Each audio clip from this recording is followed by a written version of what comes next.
എല്ലാവർക്കും നമസ്കാരം. കേരള ലിറ്ററേച്ചർ ഫെസ്റ്റിവലിലെ ഈ 4ാമത്തെ എഡിഷനിൽ കേരളീയ ചിന്തയിലെ കലാപകാരികൾ എന്ന വിഷയത്തിൽ കേസരി ബാലകൃഷ്ണപിള്ളയെക്കുറിച്ചുള്ള സെഷനാണ് ഇത്. ഈ സെഷനിൽ സംസാരിക്കാനായിട്ട് പാനലിസ്റ്റുകളായിട്ട് എത്തിയിരിക്കുന്ന സുനിൽ മാഷയും രാജേന്ദ്രനെയും സജയെയും ഞാൻ ഈ വേദിയിലേക്ക് എല്ലാവർക്കും വേണ്ടി ഒന്നുകൂടി സ്വാഗതം ചെയ്യുകയാണ്. എന്തുകൊണ്ട് കേരളീയ ചിന്തയിലെ കലാപകാരികൾ എന്ന ഒരു വിഷയത്തിൽ കേസരി തിരഞ്ഞെടുക്കപ്പെടുന്നു എന്നത് തൊട്ട് നമുക്ക് കേസരിയെക്കുറിച്ചുള്ള ചിന്തകൾ ആരംഭിക്കാം എന്നെനിക്ക് തോന്നുന്നു. കേസരി ഒരു നമ്മുടെ നിരൂപണത്തിൻ്റെ സാംസ്കാരിക ജീവിതത്തിൻ്റെ ഒരു ഭാഗമാണ്. മലയാള സാഹിത്യത്തിൻ്റെയും മലയാള നിരൂപണത്തിൻ്റെയും ഒരു ഭാഗമായിട്ട് അതിൻ്റെ ഒരു തുടക്കക്കാരനായിട്ട് മലയാള നിരൂപണത്തിൻ്റെ ഒരു തുടക്കക്കാരനായിട്ട് അടയാളപ്പെടുത്തപ്പെട്ടതിൽ പ്രധാനിയായ ഒരു മനുഷ്യനാണ്. കേസരി നിരൂപകൻ മാത്രമായിരുന്നില്ല, സാഹിത്യ നിരൂപകൻ മാത്രമായിരുന്നില്ല. സാഹിത്യ നിരൂപകൻ, ചരിത്രത്തെക്കുറിച്ച് അദ്ദേഹത്തിൻ്റെതായ രീതിയിൽ ഉൾക്കാഴ്ചയോടുകൂടി നിരവധി നിരീക്ഷണങ്ങൾ നടത്തിയ ഒരാൾ, കലയെക്കുറിച്ച്, കേരളീയ ചിത്രകലയെക്കുറിച്ചും അതുപോലെ ആധുനിക കലയെക്കുറിച്ചും ചിത്രകലയെക്കുറിച്ചും തൻ്റെതായ ഒട്ടേറെ നിരീക്ഷണങ്ങൾ നടത്തിയ ആൾ, ഒരു പത്രാധിപർ എന്ന നിലയിൽ ഒട്ടേറെ തലങ്ങളിൽ പ്രവർത്തിച്ചിരുന്ന ഒരാളായിരുന്നു അദ്ദേഹം. അദ്ദേഹത്തിൻ്റെ സാംസ്കാരിക ജീവിതത്തെക്കുറിച്ച് നമ്മൾ ചർച്ച ചെയ്യുന്ന സമയത്ത് കേരളീയ ചിന്തയിൽ, കേരളത്തിൻ്റെ ധൈഷണിക ജീവിതത്തിൽ അദ്ദേഹം എന്ത് മാറ്റം വരുത്തിയിരിക്കുന്നു, അദ്ദേഹം നടത്തിയിരിക്കുന്ന പ്രവർത്തനങ്ങൾ എന്താണെന്ന് ഒട്ടേറെ വർഷങ്ങൾക്ക് ശേഷം, എനിക്കൊന്ന് കേസരി മരിച്ചതിന് ശേഷം ഒരു 10-60 വർഷങ്ങൾക്ക് ശേഷം നമ്മൾ കേസരിയെ ഈ ചിന്തയുടെ, കേരളീയ ചിന്തയുടെ ഒരു പ്രധാനിയായി അടയാളപ്പെടുത്തുന്നു. അതിൻ്റെ പ്രധാനപ്പെട്ട കാരണം, ഇപ്പോൾ ദിലീപൻ മേനോനൊക്കെ പറയും, നമ്മുടെ യൂറോപ്പിനെ കുറിച്ചുള്ള നമ്മുടെ ഒരു ചിന്തയിൽ യൂറോപ്പിൻ്റെ ഹിംസയില്ലാതെ, അല്ലെങ്കിൽ ദേശീയത എന്നതിൻ്റെ ഒരു ചട്ടക്കൂടില്ലാതെ അത്തരമൊരു ചിന്തയെ കേരളത്തിലേക്ക് ആനയിച്ചതിൽ പ്രമുഖമായ ഒരു പങ്ക് വഹിച്ചയാളാണ് കേസരി. കേസരിയെ ഒട്ടേറെ വിമർശനങ്ങൾ നേരിട്ട ഒരാളാണ്. കേസരി ജീവിച്ചിരുന്ന കാലഘട്ടത്തിലും അതിനുശേഷവും ഒക്കെ ഒട്ടേറെ വിമർശനങ്ങൾ നേരിട്ട ഒരാളാണ്. പലതരത്തിൽ. ഒന്ന് പടിഞ്ഞാറ് നോക്കി എന്ന് വിളിക്കപ്പെട്ടിട്ടുണ്ട്. അദ്ദേഹത്തിൻ്റെ ചരിത്രപരത്തെക്കുറിച്ചുള്ള നിരീക്ഷണങ്ങളിൽ ഒരുപാട് കാര്യങ്ങളിൽ അദ്ദേഹം തന്നെ കിറുക്കൻ എന്ന് വിളിക്കുന്ന തരത്തിലുള്ള ഒട്ടേറെ നിരീക്ഷണങ്ങളുടെ പേരിൽ വിമർശിക്കപ്പെട്ടിട്ടുണ്ട്. കലാവിമർശനങ്ങളെക്കുറിച്ച് വിമർശനങ്ങൾ ഉണ്ടായിട്ടുണ്ട്. പുരോഗമന സാഹിത്യ പ്രസ്ഥാനത്തിൻ്റെ അല്ലെങ്കിൽ ഇടതുപക്ഷത്തിൻ്റെ TMS അടക്കമുള്ള ആൾക്കാർ അദ്ദേഹത്തെ ബൂർഷ്വാ പണ്ഡിത മൂഢൻ എന്നാണ് വിളിച്ചതെന്ന് നമുക്കറിയാം. പിന്നീട് ചില തിരുത്തലുകൾ അദ്ദേഹം വരുത്തിയെങ്കിലും ഇത്തരത്തിൽ ഒരുപാട് വിമർശനങ്ങൾ ഏറ്റുവാങ്ങിയ ഒരാളായിരുന്നു അദ്ദേഹം ജീവിച്ചിരുന്ന കാലത്തും അതിനുശേഷവും. പക്ഷെ പിൽക്കാലത്ത് ഇപ്പോൾ വിജയമാഷെ പോലെയുള്ള ആൾക്കാർ കേസരിയുടെ അദ്ദേഹത്തിൻ്റെ ദർശനങ്ങൾ പിന്നീട് വീണ്ടെടുക്കപ്പെടുകയും, സുനിൽ മാഷ് അദ്ദേഹത്തിൻ്റെയൊക്കെ ലേഖനം, കേസരിയെ പറ്റിയുള്ള ലേഖനങ്ങൾക്കകത്ത് എന്തായിരുന്നു കേസരി, ഇപ്പോൾ ചരിത്രത്തെക്കുറിച്ച് കേസരി പറഞ്ഞ കാര്യങ്ങൾ ഒട്ടേറെ വിമർശിക്കപ്പെടുന്ന സമയത്തും എന്തായിരുന്നു കേസരി ചരിത്രത്തിലേക്ക് ഉദ്ദേശിച്ചത് ചില ഒരു ഏകലോകത്തെക്കുറിച്ചുള്ള അദ്ദേഹത്തിൻ്റെ ഒരു സങ്കല്പമായിരുന്നു ഈ പറഞ്ഞ നമ്മുടെ ദേശീയതയെയും നമ്മുടെ ചെറിയ ഈ ചട്ടക്കൂടുകളെ ഭേദിക്കാനുള്ള അദ്ദേഹത്തിൻ്റെ ഒരു സാധ്യതയായിരുന്നു എന്നൊക്കെ ഒരുപാട് ആൾക്കാർ പിന്നീട് കണ്ടെടുത്തു. ഈ ഒരു സാഹചര്യത്തിലാണ് നമ്മളിപ്പോൾ കേസരിയെക്കുറിച്ച് നമ്മൾ ചർച്ച ചെയ്യാനും ഇരിക്കുന്നത്. ഈ സമയത്ത് എനിക്ക് തോന്നുന്നു കേസരിയെക്കുറിച്ച് സംസാരിക്കുന്ന സമയത്ത് കേസരിയുടെ നിരൂപണങ്ങളെക്കുറിച്ച് നമുക്ക് സംസാരിക്കേണ്ടതുണ്ട്, കേസരിയുടെ ചരിത്രപരമായ അദ്ദേഹത്തിൻ്റെ നിരീക്ഷണങ്ങളെക്കുറിച്ച് സംസാരിക്കേണ്ടതുണ്ട്, കേസരിയുടെ കലാവിമർശനത്തെക്കുറിച്ച് സംസാരിക്കേണ്ടതുണ്ട്. ആദ്യമായി കേസരിയെക്കുറിച്ച് അദ്ദേഹത്തിൻ്റെ കേസരി ഉണ്ടാക്കിയ ഒരു സാഹിത്യത്തിൻ്റെ ഒരു പദ്ധതിയിൽ അതിൻ്റെ ഒരു തുടർച്ചക്കാരനായി ഇരിക്കുന്ന ഒരാളാണെന്ന് ഞാൻ വിചാരിക്കുന്നു സുനിൽ മാഷ് കേസരിയെക്കുറിച്ചും അദ്ദേഹത്തിൻ്റെ ഒരു സാഹിത്യ നിരൂപണത്തെക്കുറിച്ചും ആദ്യമായി സംസാരിക്കട്ടെ എന്നാണ് ഞാൻ വിചാരിക്കുന്നത്. മാഷ് ക്ഷണിക്കും. എല്ലാവർക്കും നമസ്കാരം. കേസരിയുടെ കൂടെ പറവൂർ ജീവിച്ചിരുന്ന ഒരാൾ അദ്ദേഹത്തിൻ്റെ ജീവചരിത്രം എഴുതിയിട്ടുണ്ട്, പറവൂർ ശിവൻ എന്ന പേരിൽ. അതിൻ്റെ അവസാന പുറത്ത് കേസരിയുടെ ഒരു വാക്യം ശിവമാഷ് രേഖപ്പെടുത്തിയിട്ടുള്ളത്, ഞാൻ ജീവിച്ചിരിക്കുന്ന കാലത്ത് എൻ്റെ ആശയങ്ങൾ കാര്യമായി ശ്രദ്ധിക്കപ്പെടില്ല. മരിച്ച് 3 വ്യാഴവട്ടം കഴിയുമ്പോൾ ഞാൻ ശ്രദ്ധിക്കപ്പെടാൻ തുടങ്ങും. അരനൂറ്റാണ്ട് കഴിയുമ്പോൾ ഞാൻ അതിപ്രസിദ്ധനായിരിക്കും എന്ന് കേസരി അഭിപ്രായപ്പെട്ട കാര്യമാണ്. ഇത് കേസരിയുടെ വാക്കുകളാണ്. ഇപ്പോൾ അരനൂറ്റാണ്ട് കഴിഞ്ഞിരിക്കുന്നു, അതുകൊണ്ട് നമ്മുടെ സമ്മേളനം ചേരാൻ പറ്റിയൊരു കാലമായി എന്നാണ് കേസരിയുടെ കണക്കിൽ തന്നെ.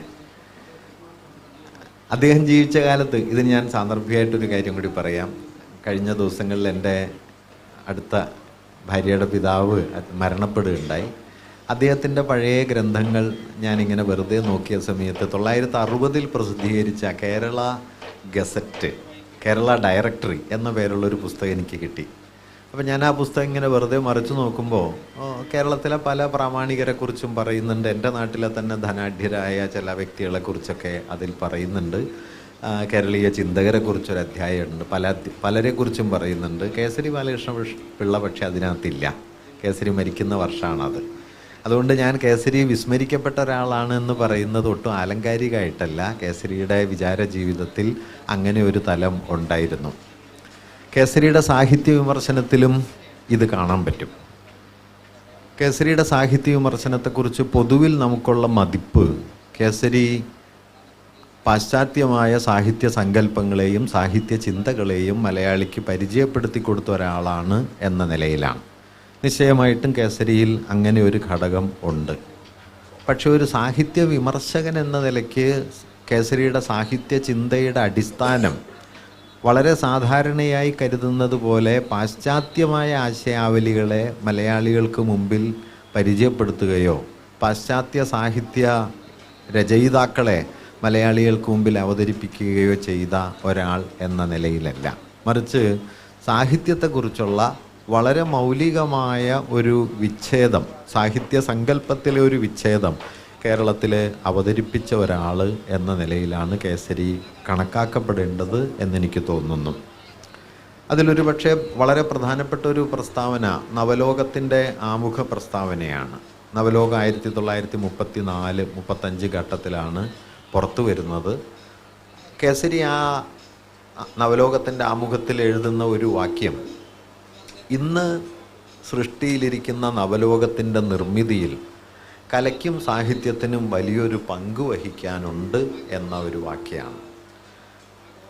ഒരർത്ഥത്തിൽ ഞാൻ കരുതുന്നത് സാഹിത്യം ഒരു നിർമ്മാണ സാമഗ്രിയാണ് എന്ന് ഒരുപക്ഷെ മലയാളത്തിൽ ആദ്യമായി സൈദ്ധാന്തികമായി പറയുന്ന ഒരു സന്ദർഭം അതാണ്. കല അനുഭൂതിയുടെ ലോകമാണെന്നും കല സൗന്ദര്യത്തിൻ്റെയും ലാവണ്യത്തിൻ്റെയും പാർപ്പിടമാണ് എന്നും, അല്ലെങ്കിൽ കല സാമൂഹിക യാഥാർത്ഥ്യങ്ങളെ പ്രതിഫലിപ്പിക്കുന്ന ഒന്നാണ് എന്നുമൊക്കെ അതിനു മുമ്പ് ധാരാളമായി പല രൂപത്തിൽ വാദിക്കപ്പെട്ടിട്ടുണ്ട്. കേസരി പക്ഷേ ഈ വാദങ്ങളോടെല്ലാം വിയോജിച്ചുകൊണ്ട് പറയാൻ ശ്രമിച്ച പ്രധാനപ്പെട്ട ഒരു കാര്യം, കല ഒരു നിർമ്മാണ വസ്തുവാണ്. ലോകയാഥാർത്ഥ്യത്തിൻ്റെ നിർമ്മിതിയിൽ പങ്കുചേരുന്ന സുപ്രധാനമായ ഘടകങ്ങളിലൊന്നാണ് കല എന്നത്. സാഹിത്യത്തെ മുൻനിർത്തിയാണ് മുഖ്യമായിട്ടും അദ്ദേഹം സംസാരിച്ചത്. ഇത് 1935 മാത്രമല്ല, തിരുവിതാംകൂർ യൂത്ത് ലീഗിൻ്റെ സമ്മേളനത്തിൽ അധ്യക്ഷനായി പ്രസംഗിക്കുന്ന ഘട്ടത്തിൽ യൂത്ത് ലീഗ് പ്രവർത്തകരോട് കേസരി നടത്തിയ പ്രധാനപ്പെട്ട ആഹ്വാനം, നിങ്ങൾ രാഷ്ട്രീയ സാമൂഹിക കാര്യങ്ങളിൽ പരിജ്ഞാനം നേടുന്നതുപോലെ സൗന്ദര്യാത്മക മണ്ഡലത്തിലും പരിജ്ഞാനം നേടേണ്ടതുണ്ട്. സൗന്ദര്യാത്മകമായ ഒരു ആധുനിക ബോധം യുവാക്കൾ, രാഷ്ട്രീയ പ്രവർത്തകർ ആർജിക്കണം എന്ന് 1920കളിൽ അദ്ദേഹം തിരുവിതാംകൂർ യൂത്ത് ലീഗിൻ്റെ അധ്യക്ഷനായി നടത്തുന്ന പ്രസംഗത്തിൽ സൂചിപ്പിക്കുകയും ചെയ്യുന്നുണ്ട്. ഞാനിത് പറയാൻ കാരണം, കേസരിയുടെ സാഹിത്യ ചിന്തയുടെയും കലാദർശനത്തിൻ്റെയും കാതലായിട്ടുള്ള ഒരാശയം അന്ന് നിലവിലിരുന്ന പ്രധാനപ്പെട്ട 2 സമീക്ഷകളോട് വിയോജിച്ചിരുന്നു എന്ന് പറയാൻ വേണ്ടിയിട്ടാണ്. അതിലൊന്ന്, കലയെ ധ്യാനാത്മകമായ, അനുഭൂതിനിഷ്ഠമായ, ആശയവാദപരമോ ഒക്കെയായ തലത്തിൽ കാണുന്ന ഒരു സമീപനമാണ്. ചിരപുരാതനമായ നമ്മുടെ സാഹിത്യ വിചാരങ്ങളുടെ ഒരു പൊതുരീതി അതാണ്. ഇതിനോട് ചേർന്നു പോകുന്ന മട്ടിൽ യൂറോപ്പിൽ 19-ാം നൂറ്റാണ്ട് മുതൽ വികസിച്ചു വന്ന ഒരു കേവല ലാവണ്യവാദത്തെ, ആ ലാവണ്യവാദത്തിൻ്റെ ഉള്ളടക്കത്തോടും കേസരി ഈ ഘട്ടത്തിൽ വിയോജിക്കുന്നുണ്ട്. മറ്റൊരു പ്രബല വീക്ഷണം കലയെയും സാഹിത്യത്തെയും പ്രതിഫലനപരമായോ പ്രതിനിധാനപരമായോ കാണുന്ന വീക്ഷണമാണ്. ഈ വീക്ഷണം കല സമൂഹത്തിൻ്റെ ഉൽപ്പന്നമാണ്, സാമൂഹിക ബന്ധങ്ങളാണ് എന്നതിനെ പല അനുപാതങ്ങളിൽ വിശദീകരിച്ചുകൊണ്ടിരുന്നു. ഒരു ഭാഗത്ത് ലെനിൻ്റെ പ്രതിഫലന സിദ്ധാന്തമുണ്ട്, മറുഭാഗത്ത് ടൈനിൻ്റെ സാമൂഹ്യ മൂല്യസങ്കല്പ സിദ്ധാന്തമുണ്ട്. ഇതൊക്കെ പല രൂപത്തിൽ ചേർന്ന് സാമൂഹിക യാഥാർത്ഥ്യങ്ങളെ പല രൂപത്തിൽ പ്രതിനിധീകരിക്കുന്ന ഒന്നാണ് സാഹിത്യവും കലയും എന്ന വീക്ഷണം ആ ഘട്ടത്തിലുണ്ട്. ആ വീക്ഷണത്തോടും കേസരി വിയോജിക്കുകയും ഇത് രണ്ടുമല്ലാത്ത, ഇതിൻ്റെ രണ്ടിൻ്റെയും അംശങ്ങളില്ല എന്ന് അദ്ദേഹം ഒരിക്കലും തള്ളിക്കളഞ്ഞിട്ടില്ല. ഇപ്പോൾ മതവും കലയും എന്ന അദ്ദേഹത്തിൻ്റെ 1935 പ്രസിദ്ധമായൊരു പ്രബന്ധത്തിൽ ഈ സൗന്ദര്യാത്മക നിർമ്മിതി എന്ന് പറയുന്നത് ശാസ്ത്രവിജ്ഞാനത്തിൻ്റെയോ സൈദ്ധാന്തിക നിർമ്മിതികളുടെയോ തലത്തിലല്ലെന്നും അതിൻ്റെ യുക്തി കൊണ്ട് പരിശോധിക്കപ്പെടേണ്ട ഒന്നല്ല കലയുടെ ലോകമെന്നും ഖണ്ഡിതമായി പറയുന്നുണ്ട്. ഒരു ഫിസിസിസ്റ്റിൻ്റെ സങ്കല്പന രൂപീകരണ പദ്ധതിയുടെ വഴിയിലൂടെയല്ല സാഹിത്യകാരനോ കലാകാരനോ സഞ്ചരിക്കുന്നത് എന്ന കാര്യം അദ്ദേഹം പറയുന്നുണ്ട്. അങ്ങനെ കേവലാനുഭൂതിയുടെ തലത്തെ അദ്ദേഹം നിരസിക്കുന്നുണ്ട്. അതേസമയം തന്നെ കല ഒരു സാമൂഹിക യാഥാർത്ഥ്യമാണ്, നിർമ്മിതിയാണ് എന്ന് അംഗീകരിക്കുന്ന ഘട്ടത്തിൽ തന്നെ അവയെ കേവലമായൊരു പ്രതിഫലന രൂപമായി കാണാൻ കേസരി വിസമ്മതിക്കുകയും ചെയ്യുന്നുണ്ട്. കേസരി ഒരുപക്ഷെ നമ്മുടെ പുരോഗമന കലാസാഹിത്യ സങ്കല്പത്തെ സംബന്ധിച്ച് കൊണ്ടുവന്ന ഏറ്റവും പ്രധാനപ്പെട്ട ഒരു കാര്യം ബൃഹത് പുരോഗമനം എന്ന ആശയമാണ്. പുരോഗമന സാഹിത്യം മുഖ്യമായി മുമ്പോട്ട് വച്ചത് ഒരർത്ഥത്തിൽ സോഷ്യലിസ്റ്റ് റിയലിസത്തെ മുൻനിർത്തി മുതലാളിത്തത്തിൻ്റെ ചൂഷണാത്മകമായ ഘടനയെ വിമർശിക്കുക എന്ന ലക്ഷ്യത്തെ മുൻനിർത്തുന്ന ഒരു സാഹിത്യ സങ്കല്പമാണ്. കേസരി പറഞ്ഞത് ആധുനികതയെ അല്ലെങ്കിൽ ആധുനിക ലോകത്തെ, അതിലെ മനുഷ്യസങ്കല്പത്തെ, അതിൻ്റെ പരിമിതികളെ മുതലാളിത്തം എന്ന് പറയുന്ന ഒരു ഏകയുക്തിയിലൂടെ മാത്രം കണ്ടാൽ മതിയാവില്ല എന്നാണ്. മറിച്ച് ആധുനിക ലോകത്തെ മനുഷ്യൻ, ചിരസ്ഥായിയായ ആദിമധ്യാന്ത പൊരുത്തമുള്ള വ്യക്തി എന്ന സങ്കല്പം അത് വിമർശിക്കപ്പെടേണ്ടതാണ് എന്ന് കേസരി കരുതിയിരുന്നു. ആധുനിക കുടുംബ സദാചാര സങ്കല്പങ്ങൾ വിമർശിക്കപ്പെടേണ്ടതാണ് എന്ന് കരുതിയിരുന്നു. പൗരാണികമായ ഭാരതീയതാ സങ്കല്പം വിമർശിക്കപ്പെടേണ്ടതാണ് എന്ന് കേസരി കരുതിയിരുന്നു. ഞാൻ ഈ സന്ദർഭത്തിൽ ഒരു വാക്യം പറയാം. അത് ഇന്ന് കൂടുതൽ അർത്ഥമുള്ളൊരു വാക്യമാണ്. കേസരി ഒരിക്കൽ എഴുതിയത്, ഫാസിസ്റ്റ് സംസ്കാരം എന്നതുപോലെ ചിരപുരാതനമായ ഭാരതീയ സംസ്കാരവും പുരുഷനെ വിത്തുകാളയും വീട്ടുതമ്പ്രാനുമാക്കി മാറ്റിക്കൊണ്ടും സ്ത്രീകളെ അടുക്കള ചക്കികളും പേറ്റുമൃഗങ്ങളുമാക്കി മാറ്റിക്കൊണ്ടുമാണ് നിലനിന്നു പോന്നിട്ടുള്ളത്. ഇത് 1930കളിൽ കേസരി എഴുതുന്നതാണ്. ഒരുപക്ഷെ ഇന്ന് ആ വാക്യത്തിനൊക്കെ വളരെ കൂടുതൽ അർത്ഥമുണ്ട്. പേറ്റുമൃഗങ്ങളും അടുക്കള ചക്കികളുമാണ് പെണ്ണുങ്ങൾ എന്നത് കേസരി, അങ്ങനെയാണ് ഭാരതീയ സംസ്കാരം തന്നെ സ്ത്രീയെ കണ്ടത് എന്ന് കേസരി പറയുന്നുണ്ട്. ഞാൻ പറഞ്ഞു വന്നത്, ഇങ്ങനെ കുടുംബഘടന, വ്യക്തി സങ്കല്പം, അതുപോലെ തന്നെ മുതലാളിത്തം, ആധുനിക സദാചാര യുക്തികൾ, ഇവയെ ആകെ ഉൾക്കൊള്ളുന്ന ഒരു വീക്ഷണഗതിക്കെതിരെ വേണം വിമർശനാത്മകമായി നിലനിൽക്കേണ്ടത്. അങ്ങനെ വരുമ്പോൾ സോഷ്യലിസ്റ്റ് റിയലിസം മുമ്പോട്ട് വയ്ക്കുന്ന മുതലാളിത്ത വിമർശന സങ്കല്പം മാത്രമല്ല, എക്സ്പ്രഷനിസത്തിൻ്റെയും സർറിയലിസത്തിൻ്റെയും ദാദായിസത്തിൻ്റെയും ഒക്കെ അംശങ്ങൾ കൂടിക്കലരുന്ന ഒരു പുരോഗമന പദ്ധതി വികസിച്ചു വരണം എന്ന് കേസരി കരുതിയിരുന്നു. അതിനെയാണ് കേസരി ബൃഹത് പുരോഗമനം എന്ന് വിളിച്ചത്. ഇത് വളരെ പ്രധാനപ്പെട്ട ഒരു കാര്യമാണ്. കാരണം ആധുനികതാ വിമർശനമെന്ന് നാം ഇന്ന് പറയുന്ന വിപുലമായൊരു പരിപ്രേക്ഷ്യത്തിലേക്ക് ഒരർത്ഥത്തിൽ പുരോഗമന സാഹിത്യത്തിൻ്റെ സങ്കല്പത്തെ കൂട്ടിക്കൊണ്ടുവരാനുള്ള ഒരു ശ്രമമായിരുന്നു കേസരി അവിടെ നടത്തിയത് എന്ന് പറയാം. ഒരു കാര്യം കൂടി ഉള്ളത്, ഇങ്ങനെ വിപുലമായൊരു സമീക്ഷയിലേക്ക് കൊണ്ടുവരികയും അങ്ങനെ കൊണ്ടുവരുമ്പോൾ തന്നെ ഈ വിമർശനങ്ങൾ കലയിലോ സാഹിത്യത്തിലോ തെളിയുന്നത് നേരിട്ടൊരാശയം എന്ന നിലയിലാവണം എന്നില്ല എന്ന് അദ്ദേഹം വീക്ഷിക്കുകയും ചെയ്തു. ഇപ്പോൾ ചങ്ങമ്പുഴയെക്കുറിച്ച് എഴുതിയ പ്രസിദ്ധമായ ലേഖനത്തിൽ ചങ്ങമ്പുഴയുടെ തത്വശാസ്ത്രം, ചങ്ങമ്പുഴയ്ക്കൊരു നിലപാടില്ല എന്ന് പറഞ്ഞ് സഞ്ജയനെ പോലെയുള്ള ആളുകൾ ഒരു ഭാഗത്ത്, പുരോഗമന സാഹിത്യവാദികൾ മറുഭാഗത്ത് ആക്രമിച്ചുകൊണ്ടിരുന്ന സമയത്ത് കേസരി ചങ്ങമ്പുഴയെ ഡിഫെൻഡ് ചെയ്യുകയും ചങ്ങമ്പുഴയ്ക്കൊരു തത്വശാസ്ത്രം ഉണ്ട് എന്ന് പറയുകയും ആ തത്വശാസ്ത്രം ഒരാൾ എന്തായി ജീവിക്കാൻ ആഗ്രഹിക്കുന്നുവോ അതായി നിലനിൽക്കാൻ ഈ സമുദായം അയാളെ അനുവദിക്കുന്നില്ല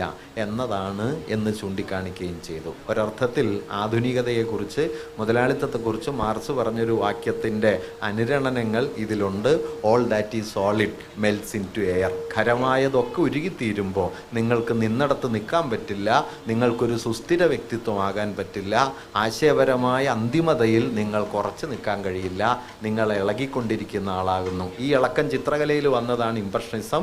അങ്ങനെ തെളിഞ്ഞ ഇംപ്രഷനിസ്റ്റ് കല ഒരു ചരിത്രാവിഷ്കാരമായിരിക്കുന്നത് പോലെ ചങ്ങമ്പുഴയുടെ ഭദ്രതയില്ലായ്മയും ചരിത്രത്തിൻ്റെ ഒരു പ്രകാശനമാണ് എന്ന നിലയിലാണ് കേസരി അതിനെ വീക്ഷിച്ചത്. ഇങ്ങനെ ആധുനികതയുടെ ഒരു വലിയ വീക്ഷണത്തെ മലയാളത്തിലേക്ക് കൊണ്ടുവരുമ്പോൾ തന്നെ അതിൻ്റെ സൈദ്ധാന്തിക അടിസ്ഥാനത്തെ അല്ലെങ്കിൽ അതിൻ്റെ സൈദ്ധാന്തിക സമീക്ഷയെ വിമർശനപരമായി മറികടക്കാനുള്ള മലയാള വിമർശനത്തിൻ്റെ ആദ്യത്തെ പ്രധാനപ്പെട്ട ശ്രമങ്ങളും കേസരിയിലൂടെ ആയിരുന്നു. ഈ രണ്ടാമത്തെ ഘടകമാണ് മിക്കവാറും അദ്ദേഹത്തെ അസ്വീകാര്യനാക്കിയത് എന്നാണ് ഞാൻ കരുതുന്നത്.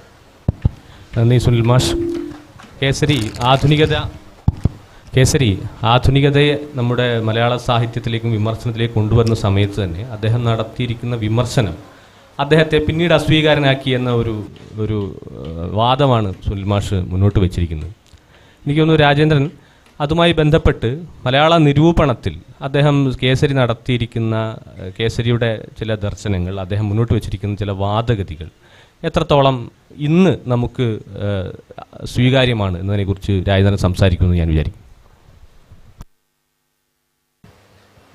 കേസരി ഏതെങ്കിലും തരത്തിൽ മലയാള നിരൂപണത്തിനകത്ത് കൃത്യമായി ഇടപെട്ട ഒരാളായിരുന്നില്ല. അത് കേസരിയുടെ പരിമിതിയല്ല. അദ്ദേഹം സാഹിത്യ പ്ലാനിംഗ് എന്ന വലിയൊരു ലേബലിൽ മലയാള നിരൂപണം പിൽക്കാലത്ത് എന്തായി തീരണം എന്ന് കാണിച്ചു തന്നയാളാണ്. KP അപ്പൻ തൻ്റെ പ്രസിദ്ധമായ ഒരു നിരൂപണത്തിൽ ദർശിക്കുന്നത് പോലെ സാഹിത്യ നിരൂപകനാവുകയായിരുന്നില്ല കേസരിയുടെ ഉദ്ദേശ്യം. പകരം ആ കാലത്ത് രൂപപ്പെട്ടു വന്ന സാഹിത്യ നിരൂപണം എന്തായി തീരണം എന്ന് കാണിക്കുകയായിരുന്നു. അതുകൊണ്ട് കേസരിയുടെ നിരൂപണ സമ്പ്രദായത്തെ നമുക്ക് രണ്ടാക്കി ഭാഗിക്കേണ്ടി വരും. ഒന്ന്, കാലാകാലമായി കേസരിയെ ആളുകൾ ചീത്ത വിളിക്കാൻ ഉപയോഗിക്കുന്ന ആ കാര്യം തന്നെയാണ്. കേസരി ധാരാളമായ അർത്ഥത്തിൽ പടിഞ്ഞാറിനെ മലയാള സാഹിത്യ നിരൂപണത്തിലേക്ക് കൊണ്ടുവന്നു. പ്രത്യേകിച്ച് മാർക്സിസത്തെയും മനഃശാസ്ത്രത്തെയും കൂട്ടിയോജിപ്പിക്കാൻ ശ്രമിച്ചു. പിന്നീട് അത്തരം ഒരു ശ്രമം കാണുന്നത് വിജയമാഷിലാണ്. വിജയമാഷക്ക് വളരെ മുമ്പ് തന്നെ ഫ്രോയിഡിനെയും മാർക്സിനെയും ഏതെങ്കിലും തരത്തിൽ കൂട്ടിയോജിപ്പിക്കാമോ എന്ന അന്വേഷണമാണ് കേസരി ആ കാലത്ത് നടത്തിയത്. കലിയുഗത്തിൽ ആരാധിക്കേണ്ട ദേവനാണ് മാർക്സ് എന്നൊരു വാക്യം കേസരിയുടേതായിട്ടുണ്ട്. ഫ്രോയിഡിനെക്കുറിച്ചും മലയാളത്തിൽ ആദ്യത്തെ ലേഖനം വരുന്നത് കേസരിയുടേതാണ്. അതുകൊണ്ട് അദ്ദേഹത്തിൻ്റെ പ്രയത്നം വളരെ വിപുലമായൊരു പ്രയത്നമായിരുന്നു.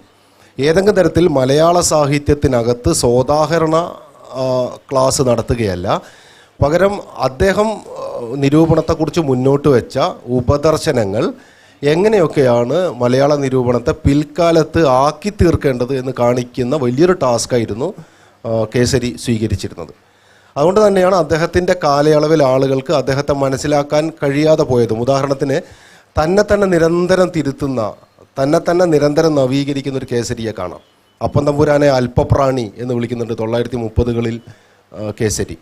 രാജകുടുംബത്തിൽ ജനിച്ചു എന്നല്ലാതെ എന്ത് യോഗ്യതയാണ് ഈ മനുഷ്യനുള്ളത് എന്ന് അങ്ങേയറ്റം ക്രോധാവേശനായി ഒരു മുഖപ്രസംഗത്തിൽ അപ്പൻ തമ്പുരാനെതിരെ ആക്രമണം അഴിച്ചുവിടുന്ന കേസരി 10 കൊല്ലം കഴിയുമ്പോഴേക്ക് മലയാളത്തിലെ റൊമാൻറ്റിക് സാഹിത്യ പ്രസ്ഥാനത്തിനകത്തെ മഹാകവിയാണ് അപ്പൻ തമ്പുരാൻ എന്ന് എഴുതുന്നത് കാണാം. ഉള്ളൂരിൻ്റെ സിംബലിസത്തെ അതികഠിനമായി വിമർശിക്കുന്ന കേസരി പിന്നീട് ഉള്ളൂരിനെ അർഹിക്കുന്ന രീതിയിൽ അംഗീകരിക്കുന്നതും കാണാം. പക്ഷപാതത്തിനെതിരായിരുന്നു കേസരി. നിരൂപകൻ്റെ പക്ഷപാതം ഏതെങ്കിലും തരത്തിൽ നിരൂപണത്തെ വകതിരിവില്ലാത്തതാക്കി മാറ്റുന്നതിനെതിരെ സംസാരിച്ച ആളാണ്. ചങ്ങമ്പുഴയെക്കുറിച്ച് പറയുമ്പോൾ കേസരിയുടെ വളരെ പ്രസിദ്ധമായ ഒരു സെൻറ്റൻസ് ഉണ്ട്. എന്നെപ്പോലുള്ള കിറുക്കന്മാർ ചങ്ങമ്പുഴയെ ജീവിപ്പിക്കാൻ പ്രേരിപ്പിക്കുന്ന വിധത്തിൽ എഴുതി എന്നാണ്. ചങ്ങമ്പുഴ മരിച്ചപ്പോൾ കേസരി എഴുതുന്ന ഒരു വാക്യം, ഇപ്പോൾ ചങ്ങമ്പുഴക്ക് കൊടുക്കുന്ന ഈ ഒരു അംഗീകാരം അന്ന് കൊടുത്തിരുന്നുവെങ്കിൽ ചങ്ങമ്പുഴ ജീവിച്ചിരിക്കും എന്നായിരുന്നു. വിഗ്രഹവഞ്ചകനായിരുന്നു, വൃദ്ധ നേതൃത്വത്തെ അംഗീകരിക്കാത്ത ആളായിരുന്നു, നിലനിൽക്കുന്ന എല്ലാറ്റിനെയും വിമർശിച്ച ആളായിരുന്നു. അതുകൊണ്ട് തന്നെ അദ്ദേഹം ഇപ്പോൾ എഴുത്തച്ഛനെ കുറിച്ച് കേസരി എഴുതുന്നത് നോക്കിയാൽ അറിയാം. എഴുത്തച്ഛനെ മുച്ചൂടും എതിർക്കുന്ന ഒരാളാണ് കേസരി.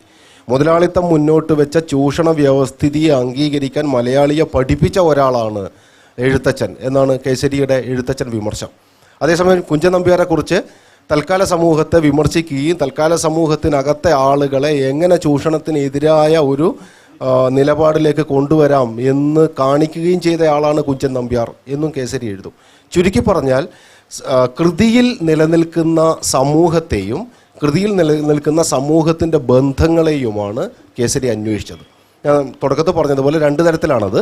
ഒന്ന് സുനിൽ മാഷ് നേരത്തെ പറഞ്ഞതുപോലെയുള്ള സോവിയറ്റ് യൂണിയൻ കേന്ദ്രമാക്കി വന്ന ഒരു സാഹിത്യ ദർശനം, വേറൊന്ന് ഇതേ സമയത്ത് തന്നെ ഫ്രോയിഡിനെ കേന്ദ്രമാക്കി വെച്ചുകൊണ്ടുള്ള ഒരു മനഃശാസ്ത്ര ദർശനം.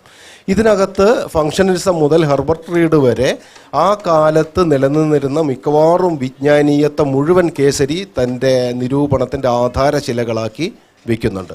ആബർഡീൻ യൂണിവേഴ്സിറ്റിയിലെ ഒരു സുവോളജിസ്റ്റിൻ്റെ യൂണിവേഴ്സിറ്റിയെക്കുറിച്ചുള്ള വിമർശം പോലും ലിൻസ്ലോട്ട് ഹോക്മാൻ്റെ യൂണിവേഴ്സിറ്റികൾ എന്നാൽ ഈ ആസന്നമരണമായ ചിന്തകൾക്ക് കിടന്നു ചാവാനുള്ള ആശുപത്രികളല്ല എന്ന 1935 വന്ന ഒരു പ്രസംഗത്തിലെ പരാമർശം പോലും ആ കാലത്ത് തൻ്റെ ചിന്തയുടെ ആധാരശിലയാക്കാൻ കേസരിക്ക് കഴിഞ്ഞിരുന്നു. ഹെർബർട്ട് റീഡിൻ്റെ റവല്യൂഷണറി ആർട്ട് എന്ന ലേഖനം കേസരിയുടെ എത്രയോ ലേഖനങ്ങളുടെ അടിസ്ഥാനമായി ആധാരമായി തീരുന്നത് കാണാം. ഏറ്റവും ചുരുക്കി പറഞ്ഞാൽ അതത് കാലത്ത് നിലനിന്നിരുന്ന വിജ്ഞാനീയത്തെ സ്വീകരിച്ചുകൊണ്ടാണ് മലയാള വിമർശനത്തിന്, പ്രത്യേകിച്ച് സാഹിത്യ വിമർശനത്തിന് മുന്നോട്ട് പോകാൻ കഴിയൂ എന്ന് വാദിച്ച ഒരാളാണ് കേസരി. വേറൊരർത്ഥത്തിൽ ഈ സമകാലിക വിജ്ഞാനീയത്തിൻ്റെ സ്വീകാര്യം ഒരളവ് വരെ കേസരിയെ കലുഷമാക്കി തീർക്കുന്നുണ്ട്. സിംബലിസത്തെക്കുറിച്ച് പറയുമ്പോൾ സയൻസിൽ നിന്നാണ് ഇനി നമുക്ക് രൂപകങ്ങളും ബിംബങ്ങളും സ്വീകരിക്കേണ്ടത് എന്ന് ഒരു ഘട്ടത്തിൽ കേസരി എഴുതുന്നുണ്ട്. അത് ഇന്ന് അത്ര സ്വീകാര്യമാണ് എന്ന് എനിക്ക് തോന്നുന്നില്ല. ലിറ്ററേച്ചറിന് മേലെയല്ല സയൻസ് എന്ന് ഇന്ന് നമുക്കറിയാം. സയൻസിൻ്റെ ലോകബോധം വേറെയാണ്, ലിറ്ററേച്ചറിൻ്റെ ലോകബോധം വേറെയാണ്. കേസരിക്ക് അത് അറിയാത്തതുമല്ല. ജി ശങ്കരക്കുറുപ്പിൻ്റെ സൂര്യകാന്തിയെ വിമർശിക്കുമ്പോൾ സൂര്യകാന്തിയെ ആര്യമാവിനെ സ്നേഹിക്കുന്ന ധിക്കാരത്തിന് സൂര്യകാന്തിയെ തന്നെ പുച്ഛിപ്പതാണ് ഈ ലോകം എന്നീ 2 വരികളെടുത്ത് സൂര്യനെ പ്രേമിക്കുന്ന സൂര്യകാന്തിയെക്കുറിച്ചല്ല എഴുതേണ്ടത്, പ്രോട്ടീൻ ധാരാളമുള്ള സൂര്യകാന്തി വിത്തിനെ കുറിച്ചാണ്, സോയാബീനിനേക്കാളും പ്രോട്ടീൻ ഉള്ളത് സൂര്യകാന്തിയിലാണ് എന്ന മട്ടിൽ സയൻസിൻ്റെ പ്രതലത്തിലേക്ക് തെന്നി മാറുന്ന, അത് വളരെ ബോധപൂർവമായിരിക്കാം, അതൊരു പക്ഷേ ഒരു റവല്യൂഷണറി തിങ്കിങ്ങും ആയിരിക്കാം. പക്ഷെ ഇങ്ങനെ ശാസ്ത്രത്തെ സ്വീകരിക്കുമ്പോൾ അതിനെ സയൻസിന് മേലെ വയ്ക്കുന്ന ഒരു കേസരിയെ കാണാം. ഇടക്കാലത്ത് താൻ വിമർശിച്ച ആളുകളെ പിൽക്കാലത്ത് ഏറ്റെടുക്കുന്ന കേസരിയെ കാണാം. ചങ്ങമ്പുഴയെക്കുറിച്ച് എഴുതുമ്പോൾ എന്നെപ്പോലുള്ള കിറുക്കന്മാർ എന്ന് സ്വയം താൻ സാഹിത്യത്തിനകത്ത് ചെയ്യുന്നത് നേരത്തെ സുനിൽ മാഷ് പറഞ്ഞതുപോലെ ഇപ്പോൾ ഉള്ള ആളുകൾക്ക് മനസ്സിലാവില്ല എന്ന് വിചാരിക്കുന്ന ഒരു കേസരിയെ കാണാം. ചുരുക്കി പറഞ്ഞാൽ കേസരിയെക്കുറിച്ചുള്ള എൻ്റെ ഒരു നിഗമനം ഇതാണ്: കേസരി ഏതെങ്കിലും തരത്തിൽ മലയാള സാഹിത്യ നിരൂപണത്തിനകത്ത് ഇടപെട്ട ഒരാളല്ല. അദ്ദേഹത്തിൻ്റെ ചണ്ടാല ഭിക്ഷുകി നിരൂപണമായാലും, അല്ലെങ്കിൽ ശങ്കരക്കുറുപ്പിനെ നിരൂപണം ചെയ്യുന്ന ഘട്ടമായാലും, ചങ്ങമ്പുഴയെ നിരൂപണം ചെയ്യുന്ന ഘട്ടമായാലും കൃതിയുടെ മെറിറ്റിനകത്ത് ഒരിക്കലും കേസരി കടക്കുന്നില്ല. കൃതിയുടെ മെറിറ്റല്ല, പകരം കൃതിയുടെ സാമൂഹ്യ പരതയാണ്. ആ കൃതി തൽക്കാല സമൂഹത്തിൽ എങ്ങനെയാണ് ഇടപെടുന്നത് എന്നാണ് കേസരി അന്വേഷിക്കുന്നത്. അതുകൊണ്ടാണ് കുമാരനാശാൻ്റെ ഏറ്റവും മികച്ച കൃതി ചണ്ടാല ഭിക്ഷുകിയാണ് എന്ന് അദ്ദേഹം എടുത്തു പറയുന്നത്. നളിനി മലയാളത്തിൽ റൊമാൻറ്റിക് സാഹിത്യത്തിന് തുടക്കമിട്ടു എന്ന് വാദിക്കുമ്പോഴും അത് വ്യക്തിനിഷ്ഠമായ അനുഭവമാണ് എന്നും വ്യക്തിനിഷ്ഠമായ ഒരു ലോകബോധമാണ് എന്നും അതിനെ സമൂഹനിഷ്ഠമാക്കി മാറ്റുന്നത് ചണ്ടാല ഭിക്ഷുകിയിലാണ് എന്നും കേസരി എഴുതുന്നുണ്ട്. അങ്ങനെ ഈ ഇടശ്ശേരിയുടെ പണി ഒരു കാലത്ത് മലയാളത്തിൽ ഫ്യൂച്ചറിസം ഉണ്ടായിട്ടില്ല, ഫ്യൂച്ചറിസ്റ്റ് കൃതികൾ ഉണ്ടായിട്ടില്ല എന്നെഴുതിയ ഇടശ്ശേരി മലയാളത്തിലെ ലക്ഷണമൊത്ത ഫ്യൂച്ചറിസ്റ്റ് കൃതിയായി ഇടശ്ശേരിയുടെ പണിമുടക്കത്തെ നിർണ്ണയിക്കുന്നതും കാണാം. കൃതികളെ വിലയിരുത്തുമ്പോൾ ആ കൃതികൾ ഏതേത് വിചാരധാരയാണ് പിൻപറ്റുന്നത്, ആ വിചാരധാരയുടെ ചരിത്രം അന്വേഷിക്കുകയാണ് കേസരി ചെയ്യുന്നത്. അതുകൊണ്ട് കേസരി വാസ്തവത്തിൽ ചെയ്തത് മലയാള നിരൂപണം എന്തായി തീരണം എന്നുള്ളതിനെക്കുറിച്ച് തൻ്റെ നിഗമനങ്ങൾ അവതരിപ്പിക്കുകയായിരുന്നു. ഒരർത്ഥത്തിൽ സാഹിത്യ നിരൂപകനല്ല, ഒരു സാഹിത്യ ചിന്തകനായിരുന്നു കേസരി. ഈ സാഹിത്യ ചിന്ത അന്ന് അത്ര പ്രബലമല്ലാതിരുന്ന ഒരു കാലത്ത് ഈ സാഹിത്യ ചിന്തയെ ആളുകൾ തെറ്റിദ്ധരിച്ചതിൻ്റെ ഭാഗമായിട്ടാണ് അദ്ദേഹം തൻ്റെ ആത്മീയ പിന്തുടർച്ചക്കാരനാണ് എന്ന് പറഞ്ഞ കുറ്റിപ്പുഴയ്ക്ക് പോലും, അല്ലെങ്കിൽ വക്കം അബ്ദുൽ ഖാദറിന് പോലും കേസരിയെ ആ കാലത്ത് കേസരിയുടെ ശൈലിയുടെ പേരിൽ ആക്രമിക്കേണ്ടി വന്നത്. ഒരു കാര്യം കൂടെ പറഞ്ഞുകൊണ്ട് അവസാനിപ്പിക്കാം. കേസരിയെക്കുറിച്ച് പറയുന്ന എല്ലാവരും എടുത്തു പറയുന്ന ഒന്ന്, കേസരിയുടെ ശൈലി വളരെ വിലക്ഷണമുള്ള ഒന്നാണ് എന്നാണ്. മനം നോക്കി, മുൻനോക്കി, ചുറ്റും നോക്കി, തേവർ നോക്കി, തേവർ വീഴ്ത്തി എന്നിങ്ങനെ കേസരി സാഹിത്യ പ്ലാനിങ്ങിൻ്റെയും ഭാഷാ പ്ലാനിങ്ങിൻ്റെയും ഭാഗമായി മുന്നോട്ട് വയ്ക്കുന്ന ജാർഗണുകൾ, സാങ്കേതിക പദങ്ങൾ മുൻനിർത്തിയായിരിക്കാം ഇത്. എൻ്റെ ഒരു നോട്ടത്തിൽ മലയാളത്തിലെ ഏറ്റവും കേരളീയമായ തെളിഞ്ഞ ശൈലി ഉപയോഗിച്ച അഴീക്കോടിൻ്റെ ഈ പാണ്ഡിത്യ ഭാരമില്ല, മാരാര് വേറൊരാളെക്കുറിച്ച് പറയുന്ന ലഹള പിടിച്ച പദപ്രപഞ്ചമില്ല, വായിക്കുന്ന ആളുകൾക്ക് ഒരു രൂപ മാറിയാൽ 100 പൈസ കൃത്യമായി കിട്ടുന്ന വിധത്തിൽ അന്ന് ഏറ്റവും ലളിതവും തെളിഞ്ഞതുമായ ശൈലി ഉപയോഗിച്ച ഒരാളാണ് കേസരി. ഇന്ന് കേസരിയെ വായിക്കുമ്പോൾ ആ ശൈലി തികച്ചും കേരളീയമായിരുന്നു എന്നും അവിടെ കാണുന്ന ചില പദങ്ങളുടെ പ്രശ്നമാണെങ്കിൽ അത് ആ സമൂഹത്തിനകത്ത് തനിക്ക് തർജ്ജമ ചെയ്ത് ചേർക്കാനാവാത്ത ഒരു ആശയത്തിൻ്റെ ഭാരത്തെ എത്ര ലളിതമായി കേരളീയ സമൂഹത്തിന് അവതരിപ്പിക്കാം എന്ന ശ്രമത്തിൻ്റെ ഭാഗം കൂടിയായിരുന്നു. കുഞ്ചൻ നമ്പ്യാരെക്കുറിച്ച് പറയുമ്പോൾ തേവർ വീഴ്ത്തി പ്രസ്ഥാനമാണ് എന്നും, എഴുത്തച്ഛനെക്കുറിച്ച് പറയുമ്പോൾ തേവർ വാഴ്ത്തി പ്രസ്ഥാനമാണ് എന്നും, റിയലിസം എന്ന് ഉപയോഗിക്കാതെ പരാജയ പ്രസ്ഥാനമെന്നും കുറിക്കുന്ന കേസരി വാസ്തവത്തിൽ താൻ ഉന്നയിക്കുന്ന ഒരു ആശയ പ്രപഞ്ചത്തെ നല്ല തെളിച്ചത്തോടുകൂടി മലയാളത്തിൽ ആവിഷ്കരിക്കാനാണ് ശ്രമിച്ചത്. എന്തുകൊണ്ട് പരാജയ പ്രസ്ഥാനമെന്ന് കേസരി തന്നെ ഒരു ലേഖനത്തിൽ പറയുന്നുണ്ട്. വ്യക്തിയും സമൂഹവും തമ്മിലുള്ള സംഘർഷത്തിനകത്ത് ഈ സംഘർഷം പരിഹരിക്കാനുള്ള ഒരു തത്വശാസ്ത്രം ഇനിയും ഉണ്ടായിട്ടില്ലല്ലോ എന്ന തോൽവി ബോധത്തെയാണ് അദ്ദേഹം പരാജയ പ്രസ്ഥാനം എന്ന് വിളിക്കുന്നത്. അത്ര കൃത്യമാണെന്നർത്ഥം, അത്ര കറക്റ്റാണ്. അതുകൊണ്ട് പിൽക്കാലത്ത് വന്ന മാരാരുടെ ശൈലി ഞാൻ ഒന്നുകൂടെ ഉപയോഗിക്കട്ടെ, ലഹള പിടിച്ച പദപ്രപഞ്ചമാണ് സാഹിത്യ നിരൂപണം എന്ന് കരുതിയ ഒരു ധാരണയാണ്, അല്ലെങ്കിൽ ആ ഒരു ധാരയുടെ ഭാഗമായിട്ടാണ് കേസരിയുടെ ശൈലിയെ ഈ വിലക്ഷണ ശൈലി എന്ന് വിളിക്കേണ്ടി വന്നത് എന്നും എനിക്ക് തോന്നുന്നു. കേസരിയെ ഒറ്റ വാക്യത്തിൽ ഇങ്ങനെ എഴുതാം: താൻ ജീവിച്ചിരുന്ന കാലത്തിൻ്റെയും പിൽക്കാലത്തിൻ്റെയും സാഹിത്യ ആദർശം എന്തായിത്തീരണം എന്നാണ്, മറിച്ച് താൻ ജീവിച്ചിരിക്കുന്ന കാലത്തെ സാഹിത്യം ഇന്നതാണ് എന്ന് സൗന്ദര്യാത്മകമായി വ്യവച്ഛേദിക്കുകയായിരുന്നില്ല അദ്ദേഹത്തിൻ്റെ ഉദ്ദേശം. ഒരു പ്രവാചകനാണ്, ഋഷിയാണ് എന്ന് വേറൊരർത്ഥത്തിൽ നമുക്ക് പറയാം. രാജേന്ദ്രൻ ഉന്നയിച്ച ആ കാര്യം, കേസരിയുടെ ശൈലിയെക്കുറിച്ചുള്ള വിമർശനങ്ങൾ ഇന്നത്തെ കാലത്ത് നമ്മൾ നോക്കുന്ന സമയത്ത് ഏറ്റവും കൃത്യമായ മലയാളത്തിൻ്റെ അടിസ്ഥാനപരമായ വാക്കുകൾ ഉപയോഗിച്ച് തന്നെയാണ് അദ്ദേഹം ഈ മനംതോക്കി പ്രസ്ഥാനം, പരാജയ പ്രസ്ഥാനം തുടങ്ങിയ കാര്യങ്ങളൊക്കെ അദ്ദേഹം ഉപയോഗിച്ചിരിക്കുന്നത്. അതിനകത്ത് സംസ്കൃത വാക്കുകളൊന്നും ഉപയോഗിക്കാത്തത് കൊണ്ട് ഈ പറയുന്ന ഒരൊറ്റ കേൾവിയിൽ ഉണ്ടാകുന്ന പ്രശ്നങ്ങൾ കേസരിയുടെ ശൈലിയെക്കുറിച്ചുള്ള വിമർശനങ്ങളായിട്ട് മുന്നോട്ട് വന്നു. പക്ഷേ നമ്മൾ കേസരിയുടെ വിമർശനങ്ങളെക്കുറിച്ച് ആലോചിക്കുന്ന സമയത്ത് അദ്ദേഹം ഈ പ്രസ്ഥാനങ്ങളുടെ പേരിൽ ഓരോ സാഹിത്യകൃതിയെയും അടയാളപ്പെടുത്തുന്ന ഒരു രീതിയാണ് അദ്ദേഹം മുന്നോട്ട് വെച്ചത് എന്നാണ് എനിക്ക് തോന്നുന്നത്. ഇപ്പോൾ രാജേന്ദ്രൻ സിംബലിസ്റ്റിനെ കുറിച്ച് പറഞ്ഞു. കേസരിയുടെ ഒരു പ്രഖ്യാതമായ ലേഖനമുണ്ട്, മലയാളത്തിലെ മിസ്റ്റിസിസം എന്ന് പറയുന്ന ലേഖനം. ആ ലേഖനം ആരംഭിക്കുന്നത് ഇങ്ങനെയാണ്: ഐസ്ലാൻഡിൽ കുറിച്ചുള്ള ഒരു ലേഖനം, ഒരു യൂറോപ്യൻ എഴുതിയ ഒരു ഐസ്ലാൻഡ് എന്ന് പറയുന്ന രാജ്യത്തെക്കുറിച്ചൊരു ഒരു പുസ്തകമുണ്ട്. ആ പുസ്തകത്തിനകത്ത് ഐസ്ലാൻഡിലെ പാമ്പുകൾ എന്ന് പറയുന്ന ഒരു അധ്യായമുണ്ട്. ആ അധ്യായത്തിൽ ഒരൊറ്റ വരിയേ ഉള്ളൂ: ഐസ്ലാൻഡിൽ പാമ്പുകളില്ല എന്നാണ് ആ വാക്ക്. എന്നതുപോലെ മലയാളത്തിൽ മിസ്റ്റിസിസം ഇല്ല എന്ന് പറഞ്ഞാണ് അദ്ദേഹം ആദ്യത്തെ ആ ലേഖനം, മലയാളത്തിലെ മിസ്റ്റിസിസം എന്ന് പറയുന്ന ലേഖനം ആരംഭിക്കുന്നത്. എന്നതുപോലെ തന്നെ ഈ റൊമാൻറ്റിസിസം, റിയലിസം, അതുപോലെയുള്ള എല്ലാ പ്രസ്ഥാനങ്ങളെയും കേരളത്തിലേക്കുള്ള മാറ്റം ഒരു വാക്കുകളാക്കി മാറ്റി അവതരിപ്പിക്കുന്നു. മലയാള നിരൂപണത്തിൽ ഇത്തരത്തിലുള്ള ലേബലുകൾ ഈ പറയുന്ന സാഹിത്യ കൃതികളിൽ ചാർത്തുക എന്ന ഒരു ജോലിയാണോ കേസരി ചെയ്തിരിക്കുന്നത്? അതിലപ്പുറം എന്തെങ്കിലും കേസരിക്ക് മലയാള നിരൂപണത്തിൽ ചെയ്യാൻ സാധിച്ചിട്ടുണ്ടോ? മലയാള നിരൂപണത്തിൽ കേസരി ഇത്തരത്തിലൊരു ലേബലിങ്ങിന് അപ്പുറമുള്ള ഒരു കേസരിയുടെ ഒരു സംഭാവന എന്താ? എനിക്ക് തോന്നുന്നു സജയ് മാഷക്ക് അതിൽ കൂട്ടിച്ചേർക്കാൻ പറ്റുമെന്നാണ് ഞാൻ കരുതുന്നത്. പ്രിയപ്പെട്ടവരെ, ഇതുപോലെ ഒരു മഞ്ഞുകാല പ്രഭാതത്തിൽ ചിന്തയുടെ ജ്വാലകൾക്ക് ചുറ്റും, ചിന്തയുടെ ഊഷ്മാവിനെ ചുറ്റിപ്പറ്റി നമ്മൾ ഇത്രയും ആളുകൾ ഇങ്ങനെ 60 വർഷങ്ങൾക്ക് മുൻപ് അന്തരിച്ച ഒരു കേരളീയ ചിന്തകനെ, എഴുത്തുകാരനെ, ഗവേഷകനെ, കലാ നിരീക്ഷകനെ മുൻനിർത്തി ഇങ്ങനെ കൂടിയിരിക്കുന്നത് തന്നെ മനോഹരമായൊരു കാഴ്ചയാണ്. 60-ൽ കേസരി അന്തരിച്ചു. അതിനുശേഷം ഏതാണ്ട് 60 വർഷം പിന്നിടുമ്പോഴാണ് കേസരിയെക്കുറിച്ച് നമ്മൾ ചിന്തിക്കുന്നത്. അത് എന്നോ എവിടെയോ കെട്ടുപോയ നക്ഷത്രത്തിൻ്റെ പ്രകാശം ഇപ്പോഴും നമ്മിലേക്ക് വന്നുകൊണ്ടിരിക്കുന്നു എന്നതുപോലെ ഉള്ള ചിന്തയുടെ പ്രകാശോർജത്താൽ കേസരി ഇപ്പോഴും ഒരു സജീവ ചിന്താവിഷയമായി, ആലോചനാ വിഷയമായി, ചർച്ചാ വിഷയമായി മാറുന്നു എന്നത് തന്നെയാണ് കേസരിയുടെ ഏറ്റവും വലിയ പ്രസക്തി. പ്രത്യേകിച്ച് നവോത്ഥാനം, കേരളീയ നവോത്ഥാനം അതിൻ്റെ വറ്റിക്കൊണ്ടിരിക്കുന്ന വെളിച്ചത്ത് നമ്മൾ വീണ്ടും ഊതിപ്പെരുക്കിയെടുക്കാൻ ശ്രമിച്ചുകൊണ്ടിരിക്കുന്ന ഈ കാലയളവിൽ കേസരിയുടെ ചില ചിന്തകൾ, ചില നിലപാടുകൾ വളരെ പ്രധാനമാണ്. ഒന്നാമതായി, കേസരി ദേശീയതയുടെ വക്താവായിരുന്നില്ല.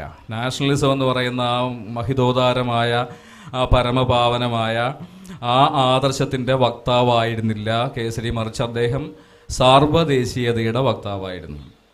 ഇതിൻ്റെ ഒരു ഉദാഹരണം പറയുകയാണെങ്കിൽ 1935 കലാമണ്ഡലത്തിന് വേണ്ടി വള്ളത്തോൾ, മഹാകവി വള്ളത്തോൾ പണപ്പിരിവിനായി ഇറങ്ങി. അപ്പോൾ വള്ളത്തോൾ പ്രഖ്യാപിച്ചത്, ഞാൻ ഖദർ ഷോൾ ചുറ്റിക്കൊണ്ട് എഴുത്തച്ഛൻ്റെ ഒരു ചിത്രം കയ്യിൽ പിടിച്ചുകൊണ്ട് കലാമണ്ഡലത്തിന് വേണ്ടി പണം പിരിക്കുമെന്നാണ്. അപ്പോൾ തൻ്റെ കേസരി പത്രത്തിൽ ബാലകൃഷ്ണപിള്ള മുഖപ്രസംഗം എഴുതി, പണപ്പിരിവ് നടത്തുന്നത് കൊള്ളാം, കലാമണ്ഡലം സ്ഥാപിക്കുന്നത് കൊള്ളാം, പക്ഷേ അത് ഖദർ ഷാൾ ചുറ്റിക്കൊണ്ടാവരുത്. കാരണം അത് ദേശീയതയുടെ, സങ്കുചിത ദേശീയതയുടെ, ഇന്ത്യൻ ദേശീയത എന്ന പരിമിതമായ ധാരണയുടെ സങ്കല്പനത്തിൻ്റെ മാത്രം ചിഹ്നമാണ്.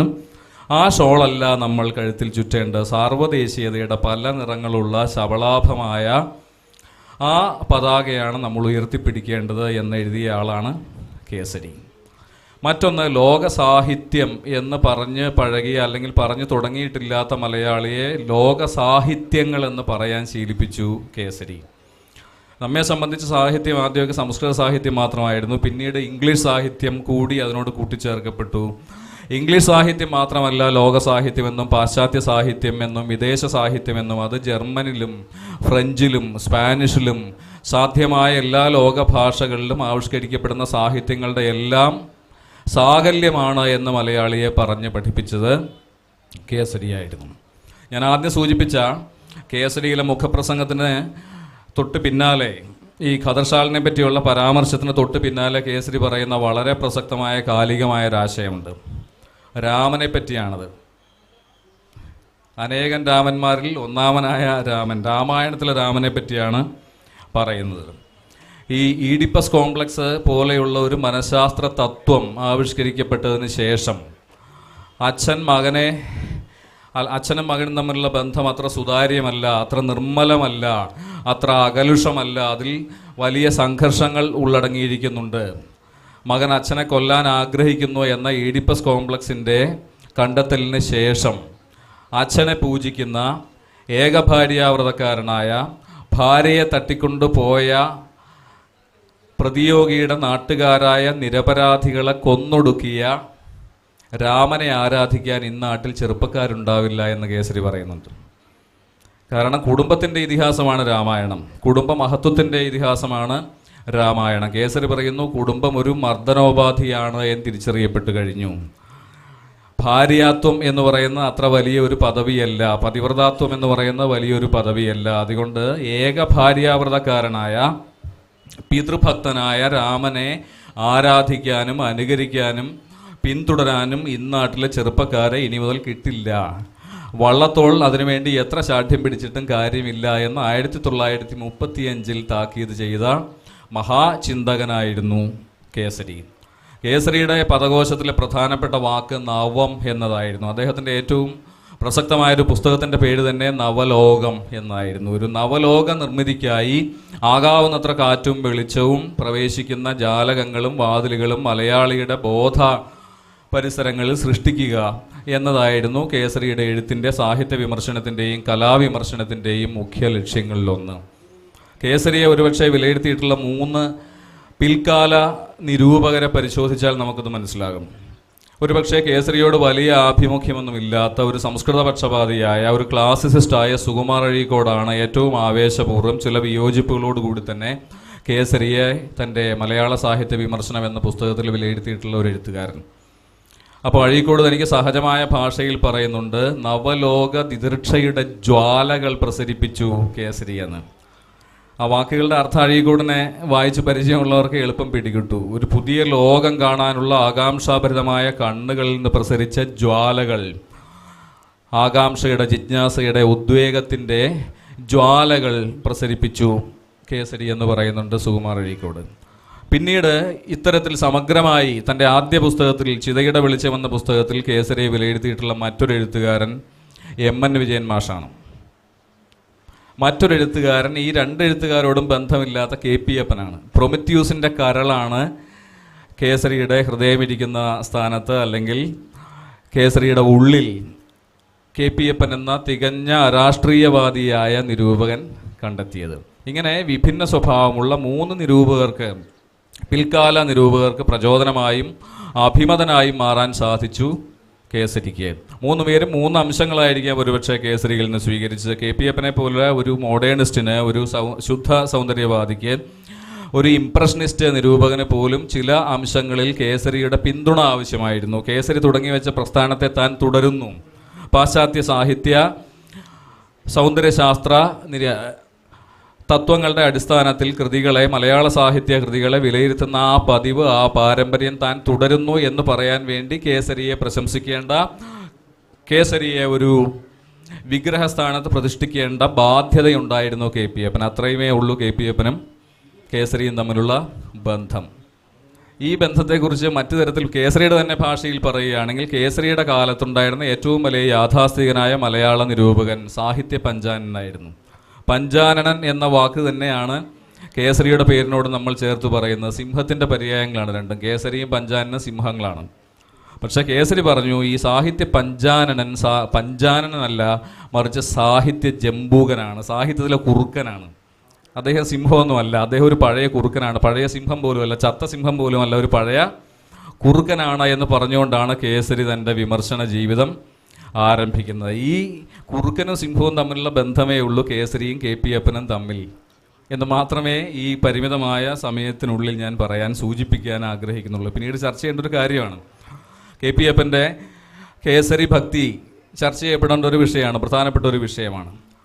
സമയം എത്രയുണ്ട് എന്നെനിക്കറിയില്ല, എങ്കിലും കൂടുതൽ താല്പര്യത്തോടു കൂടി ഞാൻ സംസാരിക്കാൻ ആഗ്രഹിക്കുന്നത് കേസരിയുടെ കലാനിരൂപണത്തെ പറ്റിയാണ്. 1930കളിലും 40 വരെയുള്ള ആ ഒരു കാലയളവിലാണ് കേസരി നവ ചിത്രകലാ പ്രവേശിക എന്നൊരു പുസ്തകത്തിൻ്റെ നിർമ്മാണത്തിൽ ഏർപ്പെട്ടിരുന്നത്. അതിലുണ്ട് ആ വാക്ക് നമ്മൾ ശ്രദ്ധിക്കുക, നവചിത്രകലാ പ്രവേശിക. കേസരിയുടെ നവചിത്രകലാ പ്രവേശികയിൽ സെസാനുണ്ട്, ഗോഗിനുണ്ട്, മത്തീസുണ്ട്, പിക്കാസോയുണ്ട്. അക്കാലത്തെ പോസ്റ്റ് ഇംപ്രഷനിസ്റ്റുകൾ എന്ന പേരിൽ കേസരി മലയാളിയെ പരിചയപ്പെടുത്തി 20-ാം നൂറ്റാണ്ടിലെ ആധുനിക ചിത്രകലയുടെ എല്ലാ പ്രയോക്താക്കളുമുണ്ട് കേസരിയുടെ നവചിത്രകലാ പ്രവേശിക എന്ന പുസ്തകത്തിൽ. ആ പേരിലല്ല ആ പുസ്തകം പ്രസിദ്ധീകരിക്കപ്പെടുകയുണ്ടായില്ല. ആ കാലത്ത് കേസരി ജീവിച്ചിരുന്ന കാലത്ത് ഈ പുസ്തകം പുറത്തു വന്നില്ല. ലേഖന രൂപത്തിൽ ആനുകാലികങ്ങളിൽ ചില ലേഖനങ്ങൾക്ക് പ്രസിദ്ധീകരിക്കപ്പെട്ടു. പിൽക്കാലത്ത് 1990-ൽ കേരള ലളിതകലാ അക്കാദമിയുടെ ആദ്യ പ്രസാധനമായി ആ പുസ്തകം നവീന ചിത്രകല എന്ന പേരിലാണ് പ്രസിദ്ധീകരിക്കപ്പെട്ടത്. അക്കാര്യത്തിൽ നമ്മളിവിടെ പേര് സൂചിപ്പിച്ച MN വിജയൻ മാഷാണ് ആ പുസ്തകത്തിൻ്റെ അവതാരിക എഴുതിയിട്ടുള്ളത്. അക്കാലത്ത് തന്നെ 80കളിൽ തന്നെ കേസരിയുടെ കലാനിരൂപണത്തെപ്പറ്റി ലേഖനം എഴുതിയ TP സുകുമാരൻ മാഷുടെ സംഭാവനയും ഈ പുസ്തക പ്രസാധനത്തിൽ വളരെ പ്രധാനമാണ്. ആദ്യമായി കേസരിയെ ഒരു കലാനിരൂപകനായി തിരിച്ചറിഞ്ഞ് അവതരിപ്പിച്ച പിൽക്കാല എഴുത്തുകാരൻ TP സുകുമാരനാണ്. 1940-ൽ കേസരി പറയുന്നുണ്ട്, ഇപ്പോൾ 60 വയസ്സുള്ള പിക്കാസോ അത്രമാത്രം സമകാലികനായിരുന്നു, സമകാലീന കലയുടെ സമകാലീനായിരുന്നു കേസരി. അതുകൊണ്ടാണ് പറയുന്നത് 40-ൽ കേസരിക്ക് പറയാൻ സാധിച്ചത് ഇപ്പോൾ 60 വയസ്സുള്ള പിക്കാസോ. 1937-ൽ ഗോർണിക്ക എന്ന ചിത്രം വരയ്ക്കപ്പെടുന്നു. ആ ചിത്രത്തെപ്പറ്റി 40-ൽ അപ്പോൾ 60 വയസ്സുള്ള പിക്കാസോയുടെ ഗോർണിക്കയെ പറ്റി കേസരി എഴുതുന്നു. വാൻഗോഗിനെ പറ്റി എഴുതുന്നു, സെസാനെ പറ്റിയും ഗോഗിനെ പറ്റിയും എഴുതുന്നു. പോസ്റ്റ് ഇംപ്രഷനിസവും തമ്മിലുള്ള വ്യത്യാസം കണിശമായി നിർദ്ധരിക്കപ്പെടുന്നു. ഇതിലെ പ്രധാനപ്പെട്ട ഒരു നിരീക്ഷണം കൂടി പറഞ്ഞുകൊണ്ട് ഞാൻ അവസാനിപ്പിക്കാം. കലാലോകത്തെ തൊഴിലാളികളാണ് ചിത്രകാരന്മാർ, അവിടുത്തെ മുതലാളിമാർ സാഹിത്യകാരന്മാരാണ്, എഴുത്തുകാരന്മാരാണ് എന്ന് അക്കാലത്ത് തന്നെ, ഇക്കാലത്ത് തന്നെ വ്യത്യാസമില്ല. ചിത്രകാരന്മാർ തൊഴിലാളികളാണ്, അവരെ ആരും കാണാറില്ല, ആദരിക്കാറില്ല, ആരാധിക്കാറില്ല. സാഹിത്യകാരന്മാരാണ് കലാലോകത്തെ മുന്തിയ കൂട്ടർ, മുതലാളിമാർ. ആ അവസ്ഥയ്ക്ക് ഒരു മാറ്റവും വന്നിട്ടില്ല ഇന്നും. അതിന് മാറ്റം ഉണ്ടാകേണ്ടത് കലാനിരൂപണത്തിലൂടെയാണ്. പക്ഷേ കലാനിരൂപകരുടെ ഗണത്തിൽ മലയാളത്തിൽ 1-2 പേരുകളേ ഉള്ളൂ. ഒരു വിജയകുമാർ മേനോൻ, വേണമെങ്കിൽ ഒരു സുധീഷ് കോട്ടയംപുറം, ഇത്രയേ ഉള്ളൂ. അപ്പോൾ സാഹിത്യ നിരൂപണം ICUവിലാണ് കിടക്കുന്നതെങ്കിൽ മോർച്ചറിയിലാണ് കലാനിരൂപണം മലയാളത്തിൽ. ഈ അവസ്ഥ അന്നേ തിരിച്ചറിയുകയും മലയാളത്തിലെ കലാനിരൂപണം, ചിത്രകലാ നിരൂപണത്തെ ഏറ്റവും സമകാലീനമാക്കി തീർക്കുകയും ചെയ്ത ആദ്യ പഥികൻ എന്ന പ്രസക്തി ഒരുപക്ഷെ സാഹിത്യ വിമർശകൻ എന്ന കേസരിയുടെ പ്രസക്തിയേക്കാൾ വലുതാണ് എന്ന് മാത്രം തൽക്കാലം പറഞ്ഞുകൊണ്ട് നിർത്തട്ടെ. സാഹിത്യ നിരൂപണത്തിൽ നിന്ന് കലാനിരൂപണത്തിലേക്ക് സജീവ് മാഷ് എത്തി. കേസരിയെ പറ്റി നമ്മൾ പറഞ്ഞു വരുന്ന ചില കാര്യങ്ങളിൽ ഒന്നാണ് ഈ സാഹിത്യ ജംബൂകൻ എന്ന് പഞ്ചാനനെ വിളിച്ചു എന്നതും, അതുപോലെ അദ്ദേഹം ഈ പറഞ്ഞ ഈ ഖദർ ഉപയോഗിച്ചിട്ട് ഈ അദ്ദേഹത്തിൻ്റെ ഈ പറഞ്ഞ കലാമണ്ഡലത്തിൻ്റെ പിരിവിനായിട്ട് പോകരുതെന്ന് പറഞ്ഞിരിക്കുന്നത് അതൊന്ന് എം.എൻ. വിജയമാഷ് കോട്ട് ചെയ്ത അദ്ദേഹത്തിൻ്റെ അവതാരികയിൽ പെട്ടിരിക്കുന്ന ഒരു അബദ്ധമാണത്. അത് കലാമണ്ഡലത്തിൻ്റെ പിന്നെ പിരിവിനായിട്ടല്ല, സാഹിത്യ പരിഷത്തിൻ്റെ പിരിവിനായിട്ട് പോകുന്ന സമയത്തെക്കുറിച്ച് പറയുന്ന കാര്യം അദ്ദേഹത്തിൻ്റെ മുഖപ്രസംഗത്തിൽ എഴുതിയത് പിന്നീട് വിജയമാഷ് തെറ്റായിട്ട് ഉദ്ധരിക്കുകയാണ് അദ്ദേഹത്തിൻ്റെ അവതാരികയിൽ എന്നാണ് എനിക്ക് തോന്നുന്നത്. മറ്റൊന്ന് ഈ സാഹിത്യ ജംബുകത്വം എന്നുള്ളത് ഒരിക്കലും ഈ സാഹിത്യ പഞ്ചാനം പി കെ നാരായണപിള്ളയുടെ നിരൂപണങ്ങളുമായി ബന്ധപ്പെട്ട് പറയുന്ന ഒരു വാക്യമല്ല അത്. അദ്ദേഹം ഈ സാഹിത്യ പരിഷത്തിൻ്റെ ഒരു പ്രമേയം അവതരിപ്പിക്കുന്നതിന് സമ്മതിക്കാതെ പിന്നെ അതിന് ഫാസിസ്റ്റായി ഇടപെടുന്ന സമയത്ത് അതിനെക്കുറിച്ച് എഴുതി അദ്ദേഹത്തിന് സാഹിത്യ നിരൂപണവുമായി ബന്ധപ്പെട്ട ഒരു സാധനമല്ല കേസരി ഉപയോഗിച്ചിരിക്കുന്നത്. ഇത്തരത്തിലുള്ള പദപ്രയോഗങ്ങളിൽ വളരെ ഈ എക്സ്ട്രീമായ പദപ്രയോഗങ്ങൾ കേസരി നടത്തുന്നതൊന്നും സാഹിത്യ നിരൂപണവുമായി ബന്ധപ്പെട്ടല്ല എന്നാണ് ഞാൻ വിചാരിക്കുന്നത്. അതിൽ ചെറിയ ഈ പറയുന്ന അദ്ദേഹത്തിൻ്റെ ഈ മുഖപ്രസംഗങ്ങളിൽ, അതായത് കേസരിയിലും മറ്റേ സമദർശിയിലൊക്കെ വന്ന മുഖപ്രസംഗങ്ങളിലാണ് ആ പറയുന്ന ഈ കാര്യങ്ങൾ സൂചിപ്പിക്കുന്നത് എനിക്ക് തോന്നുന്നു. എനിക്ക് തോന്നുന്നു നമുക്ക് കേസരിയെ പറ്റി പറയുന്ന സമയത്ത് കേസരി ഏറ്റവും അധികം വിമർശിക്കപ്പെട്ടിരിക്കുന്നത് കേസരിയുടെ ചരിത്രപരമായ അന്വേഷണങ്ങളെക്കുറിച്ചാണ് എന്നുള്ളതാണ് എനിക്ക് തോന്നുന്നത്. കേസരിയുടെ പിന്നെ ചരിത്ര ഗവേഷണങ്ങളെല്ലാം വിജയമാഷ് അദ്ദേഹത്തിൻ്റെ ഭാഷാ ഇൻസ്റ്റിറ്റ്യൂട്ടിൽ 2 പുസ്തകങ്ങളാക്കി, പിന്നീട് പിന്നെ സാഹിത്യ അക്കാദമി ചരിത്രത്തിൻ്റെ അടിവേരികൾ എന്ന് പറയുന്ന പുസ്തകത്തിലായിട്ടൊക്കെ കേസരിയുടെ ചരിത്ര ഗവേഷണങ്ങൾ മുഴുവൻ സമാഹരിക്കുന്നു. അതിനുശേഷം ആ കേസരി ഏറ്റവും അധികം വിമർശനം ഈ അക്കാഡമിക്കായ ചരിത്രകാരന്മാരിൽ നിന്ന് നേരിടുന്നത് കേസരിയുടെ ഈ ചരിത്ര വിമർശനങ്ങളെക്കുറിച്ചാണ്. കാരണം അദ്ദേഹത്തെ അതിനകത്ത് ഒരുപാട് കാര്യങ്ങൾ, അദ്ദേഹത്തിൻ്റെ കൽപ്പഗണിതം സംബന്ധിച്ച കൃത്യങ്ങൾ, ഇപ്പോൾ രാജേന്ദ്രൻ പറഞ്ഞു മാർസ് ഈ പറയുന്ന കലിയുഗത്തിലെ അവതാരമാണ് എന്ന് പറയുന്ന തരത്തിലുള്ള കാലഗണന വെച്ചിട്ട് മാർസ് ജനിച്ച വർഷം 7500 വർഷം എന്ന് പറയാൻ കൽക്കിയുടെ അവതാരമാണ് എന്ന തരത്തിൽ തന്നെ ഇദ്ദേഹം കേസരി അദ്ദേഹത്തിൻ്റെ പിന്നെ ഇതിൽ പറയുന്നു. എനിക്ക് ദേവഗീതയുടെ അവതാരികയിലാണെന്ന് എൻ്റെ ഓർമ്മ, ചങ്ങമ്പുഴയുടെ, അതിനകത്ത് അങ്ങനെ പറയുന്നുണ്ട്. അതുപോലെ ഈ പറയുന്ന ഓരോ സംഗതികളും ഗണിതം വെച്ച്, കൽപ്പഗണിതം വെച്ച്, കൽദായ ഗണിതം വെച്ചൊക്കെ അദ്ദേഹം തീരുമാനിച്ചിട്ട് ഈ പറയുന്ന ഈ കാര്യങ്ങളൊക്കെ ഗണിതപ്രകാരം ഇതൊക്കെ ഇപ്പോൾ സംഭവിക്കേണ്ടതാണ് എന്നൊക്കെയുള്ള ചില സൂചനകൾ വെച്ചിട്ടാണ് അദ്ദേഹം ചരിത്രം എഴുതുന്നത്. ഇപ്പോൾ പെരുന്തച്ചൻ എന്ന് പറയുന്ന ആൾ ക്നായിത്തൊമ്മനാണ് എന്നുള്ളത് അദ്ദേഹത്തിൻ്റെ 3-4 ലേഖനങ്ങളിൽ അദ്ദേഹം ഒരുപാട് പ്രയാസപ്പെട്ട് തെളിയിക്കാൻ ശ്രമിക്കുന്ന ഒരു കാര്യമാണ്. അത് ഒരു ലേഖനത്തിൽ അതിനെപ്പറ്റി ഒരു വർഷം എഴുതും, അതിനുശേഷം അത് വീണ്ടും മറ്റൊരു വർഷത്തിലേക്ക് അതിനെ മാറ്റി എഴുതും. അങ്ങനെയൊക്കെ ഇദ്ദേഹം ഈ കേസരിയുടെ ചരിത്ര ഗവേഷണങ്ങൾ അദ്ദേഹം തന്നെ തിരുത്തുന്നുണ്ട് കേട്ടോ. അത് തിരുത്തുന്നു എന്നുള്ളത് വലിയൊരു പോസിറ്റീവായ ഒരു കാര്യമായിട്ട് ഞാൻ കരുതുന്നു. പക്ഷെ ഈ പറയുന്ന ചരിത്ര ഗവേഷണങ്ങളിൽ അദ്ദേഹം ഉണ്ടാക്കിയിരിക്കുന്ന അദ്ദേഹം ഒരുപാട് ഒരു വിമർശനം നേരിടും.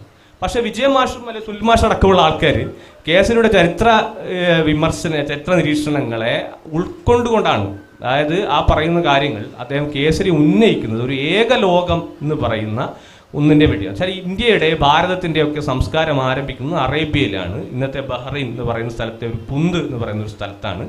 നമ്മുടെ മാവേലി തുടങ്ങിയ നമ്മുടെ മിത്തുകളൊക്കെ അവിടെ നിന്നാണ് ഇതെല്ലാം വ്യാപിക്കുന്നത് എന്ന് ഒരു അർത്ഥത്തിലാണ് കേസരിയുടെ എല്ലാ ലേഖനങ്ങളും പിന്നെ അവിടേക്ക് കേന്ദ്രീകരിച്ചുകൊണ്ടാണ് വരുന്നത്. അപ്പോൾ ഈ ഒരു അവസ്ഥയിൽ ഈ ഒരു സന്ദർഭത്തിനകത്ത് കേസരി നമ്മൾ ഈ പറയുന്ന അതിൻ്റെ പേരിൽ തള്ളിക്കളയണോ അല്ലെങ്കിൽ അതിൻ്റെ പേരിൽ ന്യായീകരിക്കണോ നിൽക്കുന്ന സമയത്ത് കേസരി ചരിത്രത്തെക്കുറിച്ച് നടത്തിയിരിക്കുന്ന നിരീക്ഷണങ്ങളെ നമ്മൾ ഇന്നത്തെ ഒരു സാഹചര്യത്തിൽ, ഇന്നത്തെ ഒരു അക്കാഡമിക്സ് എന്ന നിലയിൽ നമ്മൾ അതിനെ ഈ പറയുന്ന കേസരി മുന്നോട്ട് വെച്ചിരിക്കുന്ന നിരീക്ഷണങ്ങളെ നമ്മൾ ഇപ്പോൾ നോക്കിക്കാണുന്ന സമയത്ത് ഈ മുന്നുണ്ടായ കാര്യങ്ങളൊക്കെ മാറ്റിവെച്ചാലും എന്തായിരിക്കും നമുക്ക് ഇപ്പോൾ നേരിടേണ്ടി വരുന്നത്, ഇപ്പം നമ്മൾ എന്ത് നിലപാടിലാണ് എത്തേണ്ടത് എന്ന ഒരു സംശയമാണ് ഞാൻ സുനിൽ മാഷോട് ചോദിക്കുന്നത്.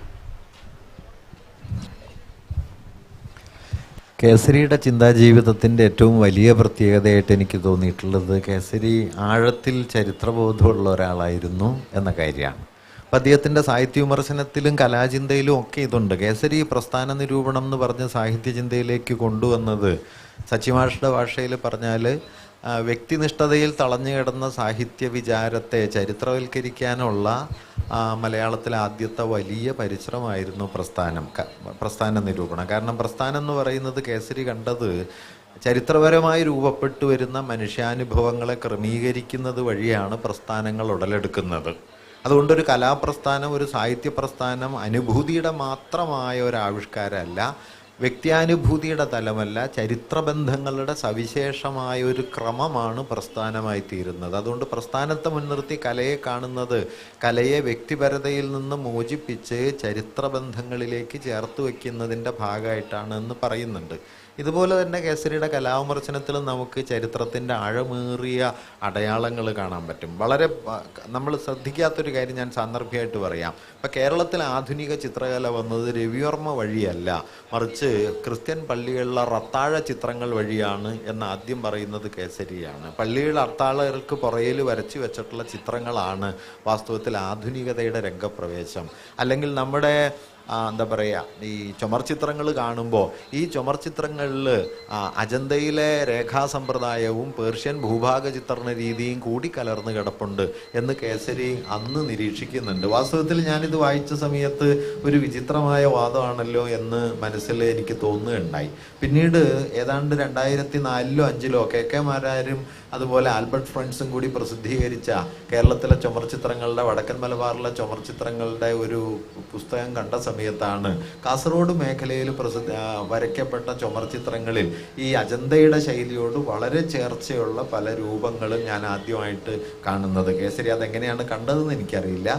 കേസരി പക്ഷെ അത് സൂചിപ്പിക്കുന്നുണ്ട്. അജന്ത രേഖാ സമ്പ്രദായം സംക്രമിച്ചാണ് നമ്മുടെ ഈ ചുമർ ചിത്രങ്ങളിലേക്ക് അത് എത്തുന്നത് എന്ന കാര്യം ഞാൻ പറഞ്ഞത്. തനിമയെയോ സ്വകീയതയെയോ കേസരി ഒരു ഘട്ടത്തിലും മാനിച്ചിട്ടില്ല. മനുഷ്യവംശ ആശയാവലികൾ, അനുഭവങ്ങൾ, സങ്കല്പങ്ങൾ പങ്കുവെച്ചുകൊണ്ടിരിക്കുന്നു എന്നത് ഇത് കേസരിയുടെ ചരിത്ര വിചാര രീതിയെ സംബന്ധിച്ചും പ്രധാനപ്പെട്ടതാണ്. വിശദാംശങ്ങൾ പറയാൻ സമയമില്ലാത്തതുകൊണ്ട് ഞാൻ ഒറ്റ കാര്യം മാത്രം പറയാം. കേസരിയുടെ ചരിത്ര സംബന്ധിയായ നിഗമനങ്ങൾ സാധുവല്ല പലതും. വസ്തുതകളോട് നമുക്ക് വിയോജിക്കേണ്ടി വരും. പക്ഷെ വസ്തുതകളോട് വിയോജിക്കുമ്പോൾ തന്നെ കേസരി ചരിത്രത്തിൽ ഉന്നയിച്ച മൗലികമായ ചില ചോദ്യങ്ങൾ പ്രധാനമാണെന്ന് ഞാൻ കരുതുന്നു. അത് ഒന്നാമത്തെ കാര്യം, ചരിത്രം എന്ന് പറയുന്നത് ഭൂതകാലത്തെ നോക്കിക്കാണാൻ മനുഷ്യവംശം ഉണ്ടാക്കിയെടുക്കുന്ന ഒരു സമീക്ഷയാണെന്നും ഉണ്ടാക്കിയെടുക്കപ്പെടുന്ന കാലത്തിൻ്റെ ക്രമങ്ങളും ചട്ടക്കൂടുകളും ചേർന്നിട്ടാണ് ചരിത്രമായി നാം ഭൂതത്തെ മനസ്സിലാക്കുന്നത് എന്നുമുള്ളത് വളരെ പ്രധാനപ്പെട്ട കാര്യമാണ്. റോമില ഥാപ്പറുടെ ഭാഷയിൽ പറഞ്ഞാൽ വർത്തമാനം ഭൂതകാലത്തിൽ അതിൻ്റെ മുഖം നോക്കി കാണുന്നതാണ് ചരിത്രം. നമ്മളെ തന്നെ നാം ഭൂതത്തിൽ കണ്ടെത്തുകയാണ്. ആധുനിക ചരിത്രം എന്ന് വ്യവഹരിക്കപ്പെടുന്ന 18, 19, 20 നൂറ്റാണ്ടുകളിലൂടെ ഉറപ്പ് കിട്ടിയ ചരിത്രബോധത്തിൻ്റെ അടിസ്ഥാനം ദേശരാഷ്ട്രങ്ങൾ, യുക്തിപരത, കാര്യകാരണ ബന്ധം, കാലത്തിൻ്റെ രേഖീയമായ പുരോഗതി തുടങ്ങിയ സങ്കല്പങ്ങളാണ്. ശൂന്യമായ പുരോഗമിക്കുന്ന കാലം എന്ന് വാൾട്ടർ ബെഞ്ചമിൻ അതിനെക്കുറിച്ചൊരു സന്ദർഭത്തിൽ പറയുന്നുണ്ട്. അങ്ങനെ ഒരു കാലത്തിലൂടെ ചരിത്രത്തെ നോക്കുന്ന ആധുനിക ചരിത്ര വീക്ഷണത്തോട് ഇടയുകയാണ് അടിസ്ഥാനപരമായി കേസരി ചെയ്തത്. ചരിത്രത്തിൽ പ്രവർത്തിക്കുന്ന ശക്തികൾ എന്തൊക്കെയാണ്? ചരിത്രത്തിൽ പ്രവർത്തിക്കുന്നത് ഭരണകൂടങ്ങൾ, ഉൽപാദന വ്യവസ്ഥകൾ, അല്ലെങ്കിൽ കാലാവസ്ഥകൾ, ഭൗതിക ബന്ധങ്ങൾ, ഇത് മാത്രമാണോ? നരവംശ പ്രകൃതത്തിന് ചരിത്രത്തിൽ പ്രാധാന്യമുണ്ടോ? ഐതിഹ്യങ്ങളുടെ അടരുകൾ രൂപപ്പെട്ടു വരുന്നത്, ഐതിഹ്യ പടലങ്ങൾ രൂപപ്പെടുന്നത് വംശവംശത്തിൻ്റെ ജനിതക ഘടനയോട് ബന്ധപ്പെട്ടാണോ? തുടങ്ങിയ ചോദ്യങ്ങൾ. ഒരുപക്ഷെ ഞാൻ സാന്ദർഭികമായിട്ടൊരു വാക്യം ഇവിടെ പറയട്ടെ. മാനിഫെസ്റ്റോയിൻ്റെ ഇംഗ്ലീഷ് പതിപ്പിന് അടിക്കുറിപ്പ് എഴുതുമ്പോഴാണ് എംഗൽസ് നാളിതുവരെയുള്ള ചരിത്രം എന്നതിനെ നാളിതുവരെയുള്ള എഴുതപ്പെട്ട ചരിത്രം എന്ന് തിരുത്തിക്കൊണ്ട് ഈ എഴുതപ്പെട്ട ചരിത്രത്തിലേക്ക് എത്താൻ ഏതാനും വർഷങ്ങൾ എടുത്തിട്ടുണ്ടാകാം എന്ന് സൂചിപ്പിക്കുന്നത്. നമുക്ക് ഇന്നറിയുന്ന കാര്യം ഏതാനും വർഷങ്ങളൊന്നുമല്ല, ലക്ഷോപലക്ഷം വർഷങ്ങളാണ്. ഈ ലക്ഷോപലക്ഷം വർഷങ്ങൾ മനുഷ്യചരിത്രത്തിൽ പ്രവർത്തിക്കുന്നുണ്ടോ? അവയുടെ സ്വാധീനങ്ങൾ ഏത് രൂപത്തിലാണ് നമ്മുടെ സമകാല ചരിത്രത്തിലേക്ക് കടക്കുന്നത്? തുടങ്ങിയ ചോദ്യങ്ങൾ കേസരി ഉന്നയിച്ചു എന്നുള്ളതാണ് പ്രധാനപ്പെട്ട കാര്യമായിട്ട് ഞാൻ കാണുന്നത്. കൽപ്പഗണിതമോ അല്ലെങ്കിൽ അദ്ദേഹത്തിൻ്റെ സ്ഥലചലന സിദ്ധാന്തമോ ഏകലോക സങ്കല്പമോ അതിൽ തന്നെ അന്തിമമായ ശരിയല്ല. പക്ഷെ ആധുനിക ചരിത്രത്തിൻ്റെ രീതിശാസ്ത്രപരമായ ഉള്ളടക്കത്തോട്, പ്രത്യേകിച്ചും യൂറോപ്പിനെ കേന്ദ്രീകരിക്കുന്ന ചരിത്ര വിചാര രീതിയോട് അടിസ്ഥാനപരമായി വിയോജിക്കാനും അക്കാലത്ത് കിറുക്കനെന്ന് മുദ്ര കുത്തപ്പെടാനും വിധേയമാകുന്ന മട്ടിൽ ചരിത്രത്തിനകത്തേക്ക് കേസരി ഒരു വഴി തെളിയിച്ചു. അതുകൊണ്ട് കേസരിയുടെ ചരിത്രത്തിൽ അന്വേഷിക്കേണ്ടത്, നാം ഗൗരവപൂർവം പരിഗണിക്കേണ്ടത് അദ്ദേഹം മുമ്പോട്ട് വച്ച നിഗമനങ്ങളെയല്ല, അദ്ദേഹം ഉന്നയിച്ച ചോദ്യങ്ങളെയും ആ ചോദ്യങ്ങൾക്ക് ആധാരമായ രീതിശാസ്ത്രത്തെയുമാണ് എന്നാണ് ഞാൻ കരുതുന്നത്. സുൽമാഷ് കേസരിയുടെ ചരിത്ര വീക്ഷണങ്ങളെ കാണുന്നതിൽ നിന്ന് എനിക്ക് തോന്നുന്നു, ഇപ്പോൾ കേസരിയുടെ അദ്ദേഹത്തിൻ്റെ ചരിത്ര പുസ്തകങ്ങൾ വായിക്കുന്ന സമയത്ത്, ഇന്നത്തെ സമയത്ത് നമ്മൾ ആലോചിക്കുന്ന സമയത്ത് വളരെ രസകരമായ ഒരുപാട് നിരീക്ഷണങ്ങൾ അദ്ദേഹം നടത്തിയിട്ടുണ്ട്. ഇപ്പോൾ ഏറ്റവും വലിയ വിവാദം ഉണ്ടായിരിക്കുന്ന നമ്മുടെ ശബരിമല വിഷയത്തിൽ ആലോചിക്കുകയാണെങ്കിൽ, ഈ പന്തളം രാജവംശത്തെ പറ്റി അത് BC കാലഘട്ടത്തിൽ ഉണ്ടായതാണ് എന്നും അത് പുന്ത് എന്ന് പറയുന്ന നമ്മുടെ ബഹ്റൈനും അറേബ്യയിലുള്ള ഭാഗത്തു നിന്നുള്ള ആൾക്കാർ ഇവിടെ വന്നിട്ട് ആ രാജവംശം സ്ഥാപിച്ച് അതിനോട് അളം എന്ന് പറയുന്ന ദ്രാവിഡ പദം ചേർന്നതാണ് എന്നും കേവലമായ ഭാഷാശാസ്ത്രത്തിൻ്റെയും ഈ പദത്തിൻ്റെയും ഭാഗത്തൊരു കേസൊരു നിഗമനം അവതരിപ്പിക്കുന്നുണ്ട്. ഞാനത് വായിക്കുന്ന സമയത്ത് ഞാൻ പേടിച്ചു വെച്ചാൽ ഇന്നത്തെ കാലത്ത് ഈ പറയുന്ന ശബരിമല തന്ത്രിക്കൊക്കെ സുപ്രീം കോടതി കൊടുക്കാവുന്ന ഒരു സാധനമാണ് ഇതാ കേസരി ബാലകൃഷ്ണപിള്ള ഇങ്ങനെ പറഞ്ഞിരിക്കുന്നു, ഞങ്ങൾ പുന്തിൽ നിന്ന് വന്നതാണ്, BC കാലത്ത് ഉണ്ടായിരിക്കുന്നതാണ് എന്നുള്ളത്. അതുകൊണ്ട് കേസരി ആലോചിക്കുന്ന സമയത്ത് കേസരിയുടെ ചരിത്ര നിരീക്ഷണങ്ങളിൽ നമുക്ക് കൊള്ളാവുന്നത് മാത്രം ഉൾക്കൊള്ളുകയും ബാക്കി തള്ളുകയും വേണം. അതിനകത്ത് യാതൊരു സൈദ്ധാന്തികമായ ന്യായീകരണത്തിൻ്റെയും ആവശ്യമില്ല എന്നാണ് എനിക്ക് തോന്നുന്നത്. എനിക്ക് തോന്നുന്നത് കേസരിയുടെ ചരിത്രവുമായി ബന്ധപ്പെട്ട കാര്യങ്ങൾ രാജേന്ദ്രൻ ഇതിന് പൂരിപ്പിക്കാനുണ്ടാവുമെന്നാണ് ഞാൻ വിചാരിക്കുന്നത്. കേസരിയുടെ ചരിത്രാന്വേഷണത്തിൻ്റെ മൗലികമായ ഒരു പ്രശ്നം അദ്ദേഹത്തിൻ്റെ കാലബോധമാണ്. ഏതെങ്കിലും തരത്തിൽ ഇന്ന് നമ്മൾ സ്വീകരിക്കുന്ന ആധുനികവും ഒരുപക്ഷെ യൂറോപ്യൻ എന്ന് പറയാവുന്നതുമായ കാലബോധത്തെ മുഴുവൻ അദ്ദേഹം തിരസ്കരിക്കുകയും പൗരാണിക ബാബിലോണിയൻ മായൻ സംസ്കാരങ്ങളിലെ ശുക്രൻ്റെ ഗ്രഹചലനത്തെ അടിസ്ഥാനമാക്കി ഇത്ര കൊല്ലങ്ങൾ കൂടുമ്പോൾ പ്രളയം സംഭവിക്കുന്നു എന്ന പൗരാണിക ചരിത്രബോധത്തെ അദ്ദേഹം അടിസ്ഥാനമാക്കുകയും ചെയ്തു. അതുകൊണ്ട് കേസരിയുടെ കാലബോധത്തെക്കുറിച്ച് പറയാൻ ഞാൻ ആളെയല്ല, എനിക്കതിനകത്തേക്ക് കടക്കാനേ പറ്റുന്നില്ല. ശുക്രനെ അടിസ്ഥാനമാക്കിയുള്ള ഒരു കാലഗണന സങ്കല്പിക്കുകയും ഇന്ന് 12,000 കൊല്ലം ഒരു കാലമാണ് എന്നും അതിനെ സൗര കലണ്ടറിലേക്ക് മാറ്റുകയും അതിനിടയിൽ ഇന്ന കാര്യങ്ങൾ ലോകത്ത് ആവർത്തിച്ചു കൊണ്ടിരിക്കുന്നുണ്ട് എന്ന് കണ്ടെത്തുകയും ചെയ്യുന്നതാണ് കേസരിയുടെ കാലബോധം. ഇവിടെ ഇരുന്നുകൊണ്ട് അതിനെ നോക്കാനാവില്ല. സോളാർ കലണ്ടർ വെച്ചോ ജൂലിയൻ കലണ്ടർ വെച്ചോ കേസരിയുടെ കാലത്തെ വിലയിരുത്താനാവില്ല. 2, പടിഞ്ഞാറൻ ഏഷ്യയെക്കുറിച്ചുള്ള, പ്രത്യേകിച്ച് ഏഷ്യയെക്കുറിച്ചുള്ള അദ്ദേഹത്തിൻ്റെ പഠനങ്ങൾ മൗലികമായി ഏഷ്യൻ പഠനങ്ങളിൽ ചില മാറ്റങ്ങൾ വരുത്തുമെന്ന് അദ്ദേഹം വിചാരിച്ചിരുന്നു. കേസരി കണ്ടെത്തിയത് ഏഷ്യയിലാണ് മനുഷ്യനുണ്ടായത് എന്നാണ്. പ്രത്യേകിച്ച് ഖത്തറിനും ബഹ്റിനും ഇടയ്ക്കുള്ള അദ്ദേഹത്തിൻ്റെ സങ്കല്പ സൃഷ്ടിയായ പുന്ത് എന്ന് പറയുന്നൊരു സ്ഥലത്ത് നിന്ന് മനുഷ്യൻ പലയിടങ്ങളിലേക്ക് കുടിയേറിപ്പാർത്തു എന്നാണ്. അങ്ങനെയാണ് ഈ പന്തളമൊക്കെ വരുന്നത്. ഭാഷാ കേളി തന്നെയാണ്. ഇത് കുറേ കഴിഞ്ഞിട്ട് ഇങ്ങനെ കൊല്ലങ്ങളുണ്ടാവും. 166 കൊല്ലമുള്ള ഒരു കാലമുണ്ട്, 220 കൊല്ലമുള്ള ഒരു കാലമുണ്ട് എന്നൊക്കെ പറഞ്ഞിട്ട് അദ്ദേഹം അവിടെ നിന്ന് ഒരൊറ്റയടിക്ക് ചാടിയിട്ട് അതുകൊണ്ട് ശ്രീകൃഷ്ണൻ ജനിച്ചത് BC ഇത്രയിലാണ് എന്ന് പറയും. അതുവരെ നമുക്ക് മനസ്സിലാവും, അതുവരെയുള്ള ഡാറ്റ കറക്റ്റാണ്. 160 കൊല്ലമുള്ള ഒരു കാലയളവുണ്ട്, അത് BC ഇത്രയിൽ ആരംഭിക്കും. പക്ഷേ തൊട്ടടുത്ത സ്പെക്യുലേഷൻ അതുകൊണ്ട് ശ്രീകൃഷ്ണൻ ജനിച്ചത് ഇന്ന കൊല്ലമാണ്, ശ്രീരാമൻ ജനിച്ചത് ഇന്ന കൊല്ലമാണ്. അവിടെ നിന്നും അദ്ദേഹം പോയിട്ട് ബ്രഹ്മാവ്, വിഷ്ണു, ശിവൻ, പിന്നെ സുബ്രഹ്മണ്യൻ, കാർത്തികേയൻ, അയ്യപ്പൻ, എല്ലാറ്റിൻ്റെയും കാലം കണ്ടുപിടിക്കും. ഒരു രക്ഷയുമില്ല. എനിക്ക് അങ്ങോട്ട് കയറാൻ പറ്റിയിട്ടില്ല, സുനിവാഷിക്ക് കയറാൻ പറ്റിയിട്ടുണ്ടോ എന്ന് എനിക്ക് അറിഞ്ഞുകൂടാ. ഒരു തരത്തിലും കയറാൻ പറ്റിയിട്ടില്ല. ഞാൻ ആ ശുക്രനെ അടിസ്ഥാനമാക്കിയുള്ള ബാബിലോണിയൻ കാലസങ്കല്പം പഠിക്കാൻ ശ്രമിച്ച്, അത് കേസരി അപ്ലൈ ചെയ്ത് പഠിക്കാൻ ശ്രമിച്ച് പരാജയപ്പെട്ട ആളാണ് ഞാൻ. അജിത്തുമായിട്ട് പൂർണ്ണമായി യോജിക്കുന്നു. കേസരിയുടെ കാലബോധം ഉൾക്കൊള്ളാൻ പറ്റുന്നതല്ല, കേസരിയുടെ ചരിത്ര സങ്കല്പവും ഉൾക്കൊള്ളാൻ പറ്റുന്നതല്ല. എന്നാൽ മുഴുവൻ തള്ളിക്കളയേണ്ടതുമല്ല. അദ്ദേഹം യൂറോപ്പിന് ബദലായി ഒരു ചരിത്ര വിജ്ഞാനീയം പ്രതിഷ്ഠിക്കുകയും അതിനെ ആവും മട്ടിൽ വിശദീകരിക്കാൻ ശ്രമിച്ച ആളുമാണ്. ഈ നമ്മുടെ പറയിവറ്റ പന്തിരുകുലത്തിലെ ആളുകളൊക്കെ കേരളത്തിന് വെളിയിലാണ് എന്നും ഒരാൾ ക്നാനായി തൊമ്മനാണ് എന്നും അദ്ദേഹം തെളിയിച്ചിട്ടുണ്ട്. അതിൽ ഒരുപക്ഷെ ആധുനിക ചരിത്രവാദവുമായി ചേർന്ന് വരുന്ന ഒന്ന് ശ്രീരാമൻ പോയ ശ്രീലങ്ക ഗുജറാത്തിലെ ഒരു സ്ഥലമാണ് എന്ന് പറയുന്നതാണ്. പിൽക്കാല ചരിത്ര ഗവേഷകന്മാർ ഏതാണ്ട് ആ വഴി എത്തിയിട്ടുണ്ട്. ഇന്ന് നമ്മൾ പറയുന്ന ലങ്ക ഇന്ത്യൻ മഹാസമുദ്രത്തിൻ്റെ അപ്പുറത്തെ ഇന്നത്തെ ശ്രീലങ്കയല്ല, പകരം ഗുജറാത്തിലെ ഒരു സ്ഥലമാണ് എന്നിടത്ത് കേസരി ഒരുപക്ഷെ അദ്ദേഹത്തിൻ്റെ ചരിത്ര കാലബോധങ്ങളെ ആധുനിക വിജ്ഞാനീയവുമായിട്ട് സമന്വയിപ്പിക്കുന്നുണ്ട്. മറ്റിടത്തെല്ലാം ഇറ്റ് ഈസ് സിംപ്ലി സ്പെക്യുലേഷൻ, ഊഹം ആണ്. ഡാറ്റയൊക്കെ ഉണ്ട്. ഡാറ്റയിൽ നിന്ന് അദ്ദേഹം എത്തുന്ന നിഗമനം ഏത് തരത്തിലാണ് എത്തിയത് എന്ന് കണ്ടെത്താനുള്ള ഒരു വഴിയും ഇല്ലാത്തത് കൊണ്ട്, ആ വഴികളൊക്കെ അദ്ദേഹം അടച്ചു കളഞ്ഞതുകൊണ്ട് അത് അങ്ങോട്ട് കയറാനാവാത്ത ഒരു രാവണൻ കോട്ടയാണ് ഇപ്പോൾ തൽക്കാലം. കേസരിയുടെ ചരിത്ര ഗവേഷണത്തെക്കുറിച്ച് നമ്മൾ ഈ പറയുന്ന നമ്മുടെ നിരീക്ഷണങ്ങൾ എത്ര നോക്കിക്കഴിഞ്ഞാലും നമുക്ക് അതിനകത്തൊരു തീരുമാനത്തിലേക്ക് എത്താൻ സാധിക്കില്ല. എനിക്ക് തോന്നുന്നു കേസരി ഏറ്റവും അധികം അദ്ദേഹത്തിൻ്റെ ഒരു കോൺട്രിബ്യൂഷൻ സാഹിത്യ നിരൂപണത്തിൽ എന്നതുപോലെ കലാനിരൂപണത്തിലാണ്. കാരണം പിക്കാസോയുടെ ഗോർണിക്ക രചിക്കപ്പെട്ട് അതിൻ്റെ 1-2 വർഷങ്ങൾക്കുള്ളിലാണ് ആ ഗോർണിക്കയെക്കുറിച്ചുള്ള വ്യാഖ്യാനം, ഒരു ചിത്രവ്യാഖ്യാനം എന്ന് പറയുന്ന സാധനം ഈ കേസരി എഴുതുന്നു.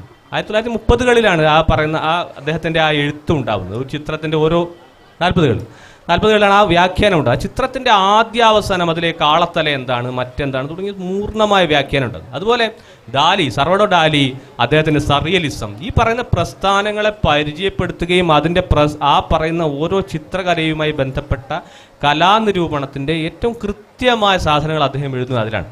അപ്പോൾ കേസരിയുടെ കലാനിരൂപണം എന്ന് പറയുന്ന കാര്യം നമ്മൾ വേണ്ടത്ര ഈ പറയുന്ന ചിത്രകലയായാലും ശരി, ശില്പകലയായാലും ശരി, അതിനകത്തൊക്കെ ഒരുപാട് അഭിപ്രായ വ്യത്യാസങ്ങൾ ഉണ്ടാവാം. കേസരി ഇപ്പം ശില്പത്തെ പറ്റി പറയുന്ന കാര്യത്തിൽ കേസരി സൂചിപ്പിക്കുന്ന ചില കാര്യങ്ങളുണ്ട്. ഇപ്പോൾ പിന്നെ ഈ കരിങ്കല്ലിൽ ഉണ്ടാവുന്ന ശില്പങ്ങൾക്ക് വേണ്ടത്ര അതിൻ്റെ ഡീറ്റെയിൽസ് ഉണ്ടാവില്ല എന്നൊക്കെ കേസരി പിന്നെ അദ്ദേഹത്തിൻ്റെ ലേഖനത്തിൽ എഴുതുന്നുണ്ട്. അതൊക്കെ ചില കാര്യങ്ങളിൽ അഭിപ്രായ വ്യത്യാസങ്ങൾ ഉണ്ടാവാം. എങ്കിലും ചിത്രവും ശില്പവുമായി ബന്ധപ്പെട്ട കാര്യങ്ങളിൽ കേസരി ഒരുപാട് മൗലികമായ നിരീക്ഷണങ്ങൾ അദ്ദേഹത്തിന് മുന്നോട്ട് വെച്ചിട്ടുണ്ട്. എനിക്കൊന്ന് സജയ്ക്ക് അക്കാര്യത്തിൽ സംസാരിക്കാനാകുന്നു. 1-2 പ്രസക്തമായ കാര്യങ്ങൾ മാത്രം സൂചിപ്പിക്കട്ടെ. എനിക്ക് തോന്നുന്നു ഗോഗിൻ എന്ന മഞ്ഞക്രിസ്തുവൊക്കെ വരച്ച വാൻഗോഗിൻ്റെ സുഹൃത്തായിരുന്ന വാൻഗോഗ് ചെവി മുറിച്ചത് ഗോഗിൻ കാരണമാണ് എന്നും കഥയുണ്ട്. കാമുകിക്ക് വേണ്ടിയല്ല, ഗോഗിന് എന്ന സുഹൃത്തിന് വേണ്ടിയാണ് എന്നും കഥയുണ്ട്. ഈ ഗോഗിനെ പറ്റി എഴുതുമ്പോൾ വളരെ പ്രസക്തമായൊരു ചെറുവാക്യമുണ്ട് കേസരി ബാലകൃഷ്ണപിള്ളയുടേതായി. ചിത്രത്തിൽ ഡിസൈൻ പോലെയാണ് കവിതയ്ക്ക് പദ്യം. പദ്യം ഒഴിവാക്കിയാലും കവിത സാധ്യമാണ്, ഡിസൈൻ ഒഴിവാക്കിയാലും ചിത്രം സാധ്യമാണ്. പരമ്പരാഗത ചിത്രകലയുടെ ഒരു മൗലിക ഘടകമാണ് ഡിസൈൻ. ഈ ഡിസൈൻ ഒഴിവാക്കിയാണ് ഗോഗിനെ പോലുള്ള ചിത്രകാരന്മാർ പോസ്റ്റ് ഇംപ്രഷനിസം ആവിഷ്കരിച്ചത്. ഈ ഡിസൈൻ എന്ന ചിത്രകലാംശം പദ്യം പോലെയാണ്, വൃത്തം പോലെയാണ്. കവിതയെ സംബന്ധിച്ച് പദ്യരൂപം പോലെയാണ്. പദ്യം ഒഴിവാക്കിയാലും കവിത ശേഷിക്കും. ഇത് കവിതയെ സംബന്ധിക്കുന്ന, ചിത്രകലയെ സംബന്ധിക്കുന്നത് മാത്രമല്ല, കവിതയെ സംബന്ധിക്കുന്ന മൗലികമായ വലിയൊരു തിരിച്ചറിവാണ്. ഇപ്പോഴും നമ്മളുടെ ഇടയിൽ ആ തർക്കം അവസാനിച്ചിട്ടില്ല. കവിത പദ്യമാണ്. പദ്യം ഒഴിവാക്കിയാൽ കവിത ശേഷിക്കുമോ? പദ്യത്തിൽ എഴുതുന്ന കവിയല്ലേ കൂടുതൽ കവി എന്നെല്ലാം ശങ്കിച്ചുകൊണ്ടിരിക്കുന്ന ആളുകൾ നമ്മളുടെ കൂട്ടത്തിൽ ധാരാളമായുണ്ട്. പക്ഷെ നിസ്സംശയമായി 10-60 വർഷങ്ങൾക്ക് മുൻപ് കേസരി പറഞ്ഞു, കവിത എന്നാൽ പദ്യമല്ല, പദ്യം കൂടാതെയും കവിത സാധ്യമാണ്, ഡിസൈൻ കൂടാതെ ചിത്രം സാധ്യമാണ്, ചിത്രകലയിലെ ആവിഷ്കാരങ്ങൾ സാധ്യമാണ് എന്നതുപോലെ. ഇതാണ് കലാനിരൂപകനായ കേസരി കവിതാ നിരൂപകനോ സാഹിത്യ നിരൂപകനോ ആയ കേസരിയുമായി കണ്ടുമുട്ടുന്ന ഒരു പോയിന്റ്. മറ്റൊരു കാര്യം, കേരളീയ ചിത്രകലാ പാരമ്പര്യം എന്ന് പറയുന്നത് ഹൈന്ദവ ക്ഷേത്രങ്ങളിലെ ചുവർ ചിത്രങ്ങളുടെ പാരമ്പര്യം മാത്രമല്ല, അത് ക്രിസ്ത്യൻ പള്ളികളിലെയും മുസ്ലിം പള്ളികളിലെയും ചുവർ ചിത്രങ്ങളും അൾത്താര ചിത്രങ്ങളും കൂടിച്ചേരുന്നത് കൂടിയാണ് എന്ന വലിയ ഒരു നിരീക്ഷണമുണ്ട് കേസരിയുടേതായി. സുനിൽ മാഷ് അതിവിടെ സൂചിപ്പിച്ചു. അത് ഈ രാധാകൃഷ്ണ ചിത്രങ്ങളുടേത് മാത്രമല്ല, ദേവീദേവന്മാരുടെ ചിത്രങ്ങളുടേത് മാത്രമല്ല, ശൃംഗാരമേതുരമായ ഹൈന്ദവാത്മീയ ചിത്രങ്ങളുടേത് മാത്രമല്ല, അത് ഏത് പള്ളിയിലും, ചില പുരാതന പള്ളികളിലും, മുസ്ലിം പള്ളികളിലും ക്രിസ്ത്യൻ പള്ളികളിലും കാണാം എന്നുകൂടി കേസരി അക്കാലത്ത് പറഞ്ഞു വെച്ചു.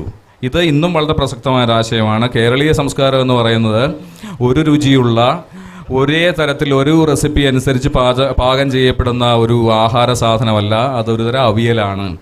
അതിൽ ക്രിസ്ത്യൻ ചേരുവകളുണ്ട്, മുസ്ലിം ചേരുവകളുണ്ട്, ഹൈന്ദവമായ ചേരുവകളുമുണ്ട്. ഈ അവിയലിൻ്റെ പേരാണ് കേരളീയ സംസ്കാരം എന്ന് അന്നേ പറഞ്ഞിരുന്നു കേസരി. ഈ കൂട്ടത്തിൽ അദ്ദേഹം ചൂണ്ടിക്കാണിക്കുന്ന 2 പള്ളികൾ, ഞാൻ എറണാകുളം ജില്ലയിലെ മൂവാറ്റുപുഴ സ്വദേശിയാണ്. മൂവാറ്റുപുഴയ്ക്ക് അടുത്തുള്ള വടകര എന്ന സ്ഥലത്തെ യാക്കോബായ റോമൻ കത്തോലിക്ക 2 പള്ളികളുടെ 2 ചിത്രങ്ങളെക്കുറിച്ച് അദ്ദേഹം പറയുന്നുണ്ട്. ഇത് പറയുന്നത് 60 വർഷങ്ങൾക്ക് മുൻപാണ്. അവിടെ അങ്ങനെ ഒരു ചിത്രം ഉള്ളതായോ ഉണ്ടായിരുന്നതായോ ആ ഇടവക അംഗങ്ങൾക്ക് പോലും ഇപ്പോഴും അറിവില്ല എന്നാണ് എൻ്റെ ഊഹം. പക്ഷേ കേസരി അത് കണ്ടു. ആ പള്ളി ചിത്രങ്ങളെ കൂടി കേരളീയ ചിത്രകലാ പാരമ്പര്യത്തോട് അദ്ദേഹം ചേർത്ത് വെച്ചു. മറ്റൊന്ന്, ഈ കലാനിരൂപണത്തിൽ അദ്ദേഹം ഉപയോഗിക്കുന്ന ഭാഷയാണ്, ഭാഷാപരമായ സൂക്ഷ്മതയാണ്. പെട്ടെന്ന് പറഞ്ഞ് അവസാനിപ്പിക്കാം. വാൻഗോഗിനെ പറ്റി പറയുമ്പോൾ, വാൻഗോഗിൻ്റെ ഏതെങ്കിലും ഒരു ചിത്രം കണ്ടിട്ടുള്ള ഒരാൾക്കറിയാം അവയുടെ ഒരു പ്രചണ്ഡത, ഒരു ഉഗ്രത, നിറങ്ങളുടെ ഒരു ഉഗ്രത, ഇതിനെ സൂചിപ്പിക്കാൻ വേണ്ടി കേസരി ഉപയോഗിക്കുന്ന വാക്ക് അഗ്നിജ്വാലാരൂപമായ രൂപങ്ങൾ എന്ന വാക്കാണ്. വാൻ ഗോഗിൻ്റെ സൈപ്രസിൻ്റെ മുമ്പിലാണെങ്കിലും സൂര്യകാന്തി പൂക്കളുടെ മുന്നിലാണെങ്കിലും നിന്നാൽ നമുക്കുണ്ടാകുന്ന അനുഭവം ഈ ഒരു തീക്കുണ്ടത്തിൻ്റെ, അഗ്നിജ്വാലകളുടെ പുളഞ്ഞുകൊണ്ടുള്ള മേലേക്കുള്ള ഉയർച്ചയുടെ പ്രതീതി അതുണ്ടാക്കുന്നു. അതിനെ ക്യാപ്ചർ ചെയ്തുകൊണ്ട് കേസരി പറയുന്നു അഗ്നിജ്വാലാരൂപമായ രൂപങ്ങൾ. അതുപോലെ നമ്മൾ ലൈറ്റ് ആൻഡ് ഷെയ്ഡ് എന്ന് പറയും, നിഴലും വെളിച്ചവും എന്ന് പറയും. പക്ഷേ കേസരിയുടെ ഭാഷയിൽ അത് ശ്യാമളതയും ഉജ്ജ്വലതയുമായിരുന്നു. എത്ര കണിശമാണ് ആ വാക്കുകളെന്ന് നോക്കുക. ചിത്രത്തെ സംബന്ധിച്ചാവുമ്പോൾ ലൈറ്റ് ആൻഡ് ഷെയ്ഡ് വെറും കറുപ്പും വെളുപ്പുമല്ല, നിഴലും വെളിച്ചവുമല്ല, ശ്യാമളതയും ഉജ്ജ്വലതയുമാണ്. വാൻ ഗോഗിനെ പറ്റി അദ്ദേഹം പറയുന്നുണ്ട്, വാൻ ഗോഗിൻ്റെ ഭ്രാന്ത് അദ്ദേഹത്തിൻ്റെ ചിത്രങ്ങളെ സ്വാധീനിച്ചിട്ടില്ല. ഉണ്ടെങ്കിൽ അത് ചായങ്ങളെ കൊണ്ട്, നിറങ്ങളെ കൊണ്ട് അവയ്ക്കാകാവുന്നതിലേറെ പണിയെടുപ്പിച്ചതിൻ്റെ ഭ്രാന്താണ് നമ്മൾ ആ ചിത്രങ്ങൾ കാണുന്നത്. നിറങ്ങൾക്ക് ആവിഷ്കരിക്കാൻ പറ്റുന്നതിലേറെ അവയെ കൊണ്ട് വികാരഭാരം അവയെ കൊണ്ട് ചുമപ്പിച്ചതിൻ്റെ ഫലമാണ് ആ ചിത്രങ്ങൾ എന്നും കേസരി കടന്നു കാണുന്നു 60 വർഷങ്ങൾക്ക് മുൻപ്. നമ്മുടെ സമയം അവസാനിക്കുകയാണ്. കേസരിയെക്കുറിച്ച് നമുക്ക് 1 മണിക്കൂർ കൊണ്ടൊന്നും ചർച്ച ചെയ്ത് തീർക്കാവുന്ന ഒരു കാര്യമല്ല എന്ന് നമുക്ക് എല്ലാവർക്കും അറിയാം. കാരണം അദ്ദേഹം നിരൂപണത്തിലായാലും കലാനിരൂപണത്തിലായാലും ചരിത്രത്തിലായാലും പത്രാധിപർ എന്ന നിലയിലായാലും അദ്ദേഹം ചെയ്തിരിക്കുന്ന ഒരുപാട് കാര്യങ്ങളുണ്ട്. അതൊക്കെ ഒരുപാട് പേജുകൾ, ആയിരക്കണക്കിന് പേജുകളിലായിട്ട് നമ്മുടെ മുന്നിലുണ്ട്. ആ സമയത്ത് നമുക്കൊരു കേവലമായ ഒരു സ്ഥലത്ത് ഇന്ന തീർപ്പുകളിലേക്ക് എത്തുക എന്നുള്ളത് നമ്മളെ സംബന്ധിച്ചിടത്തോളം സ്വാഭാവികമായിട്ട് സാധിക്കുകയും ഈ സമയത്ത് കേസരിയെക്കുറിച്ചുള്ള ഏതെങ്കിലും തരത്തിലുള്ള ഒരു ചിന്തയെ, അദ്ദേഹത്തിൻ്റെ ദർശനങ്ങളെ കുറിച്ച് ഏതെങ്കിലും തരത്തിൽ തുടർന്ന് ചിന്തിക്കാനായിട്ട് നിങ്ങൾക്ക് അത് പ്രയോജനമായിരിക്കും എന്ന് വിചാരിച്ചുകൊണ്ട് ഈ സെഷൻ ഇവിടെ അവസാനിക്കുകയാണ്. ഈ സെഷനിൽ പങ്കെടുത്ത സുനിൽ പീളയിടം, രാജേന്ദ്രൻ, സജയ്, എല്ലാവർക്കും കേട്ടിരുന്ന നിങ്ങൾക്ക് എല്ലാവർക്കും ഈ സെഷനിൽ നന്ദി അറിയിക്കുന്നു.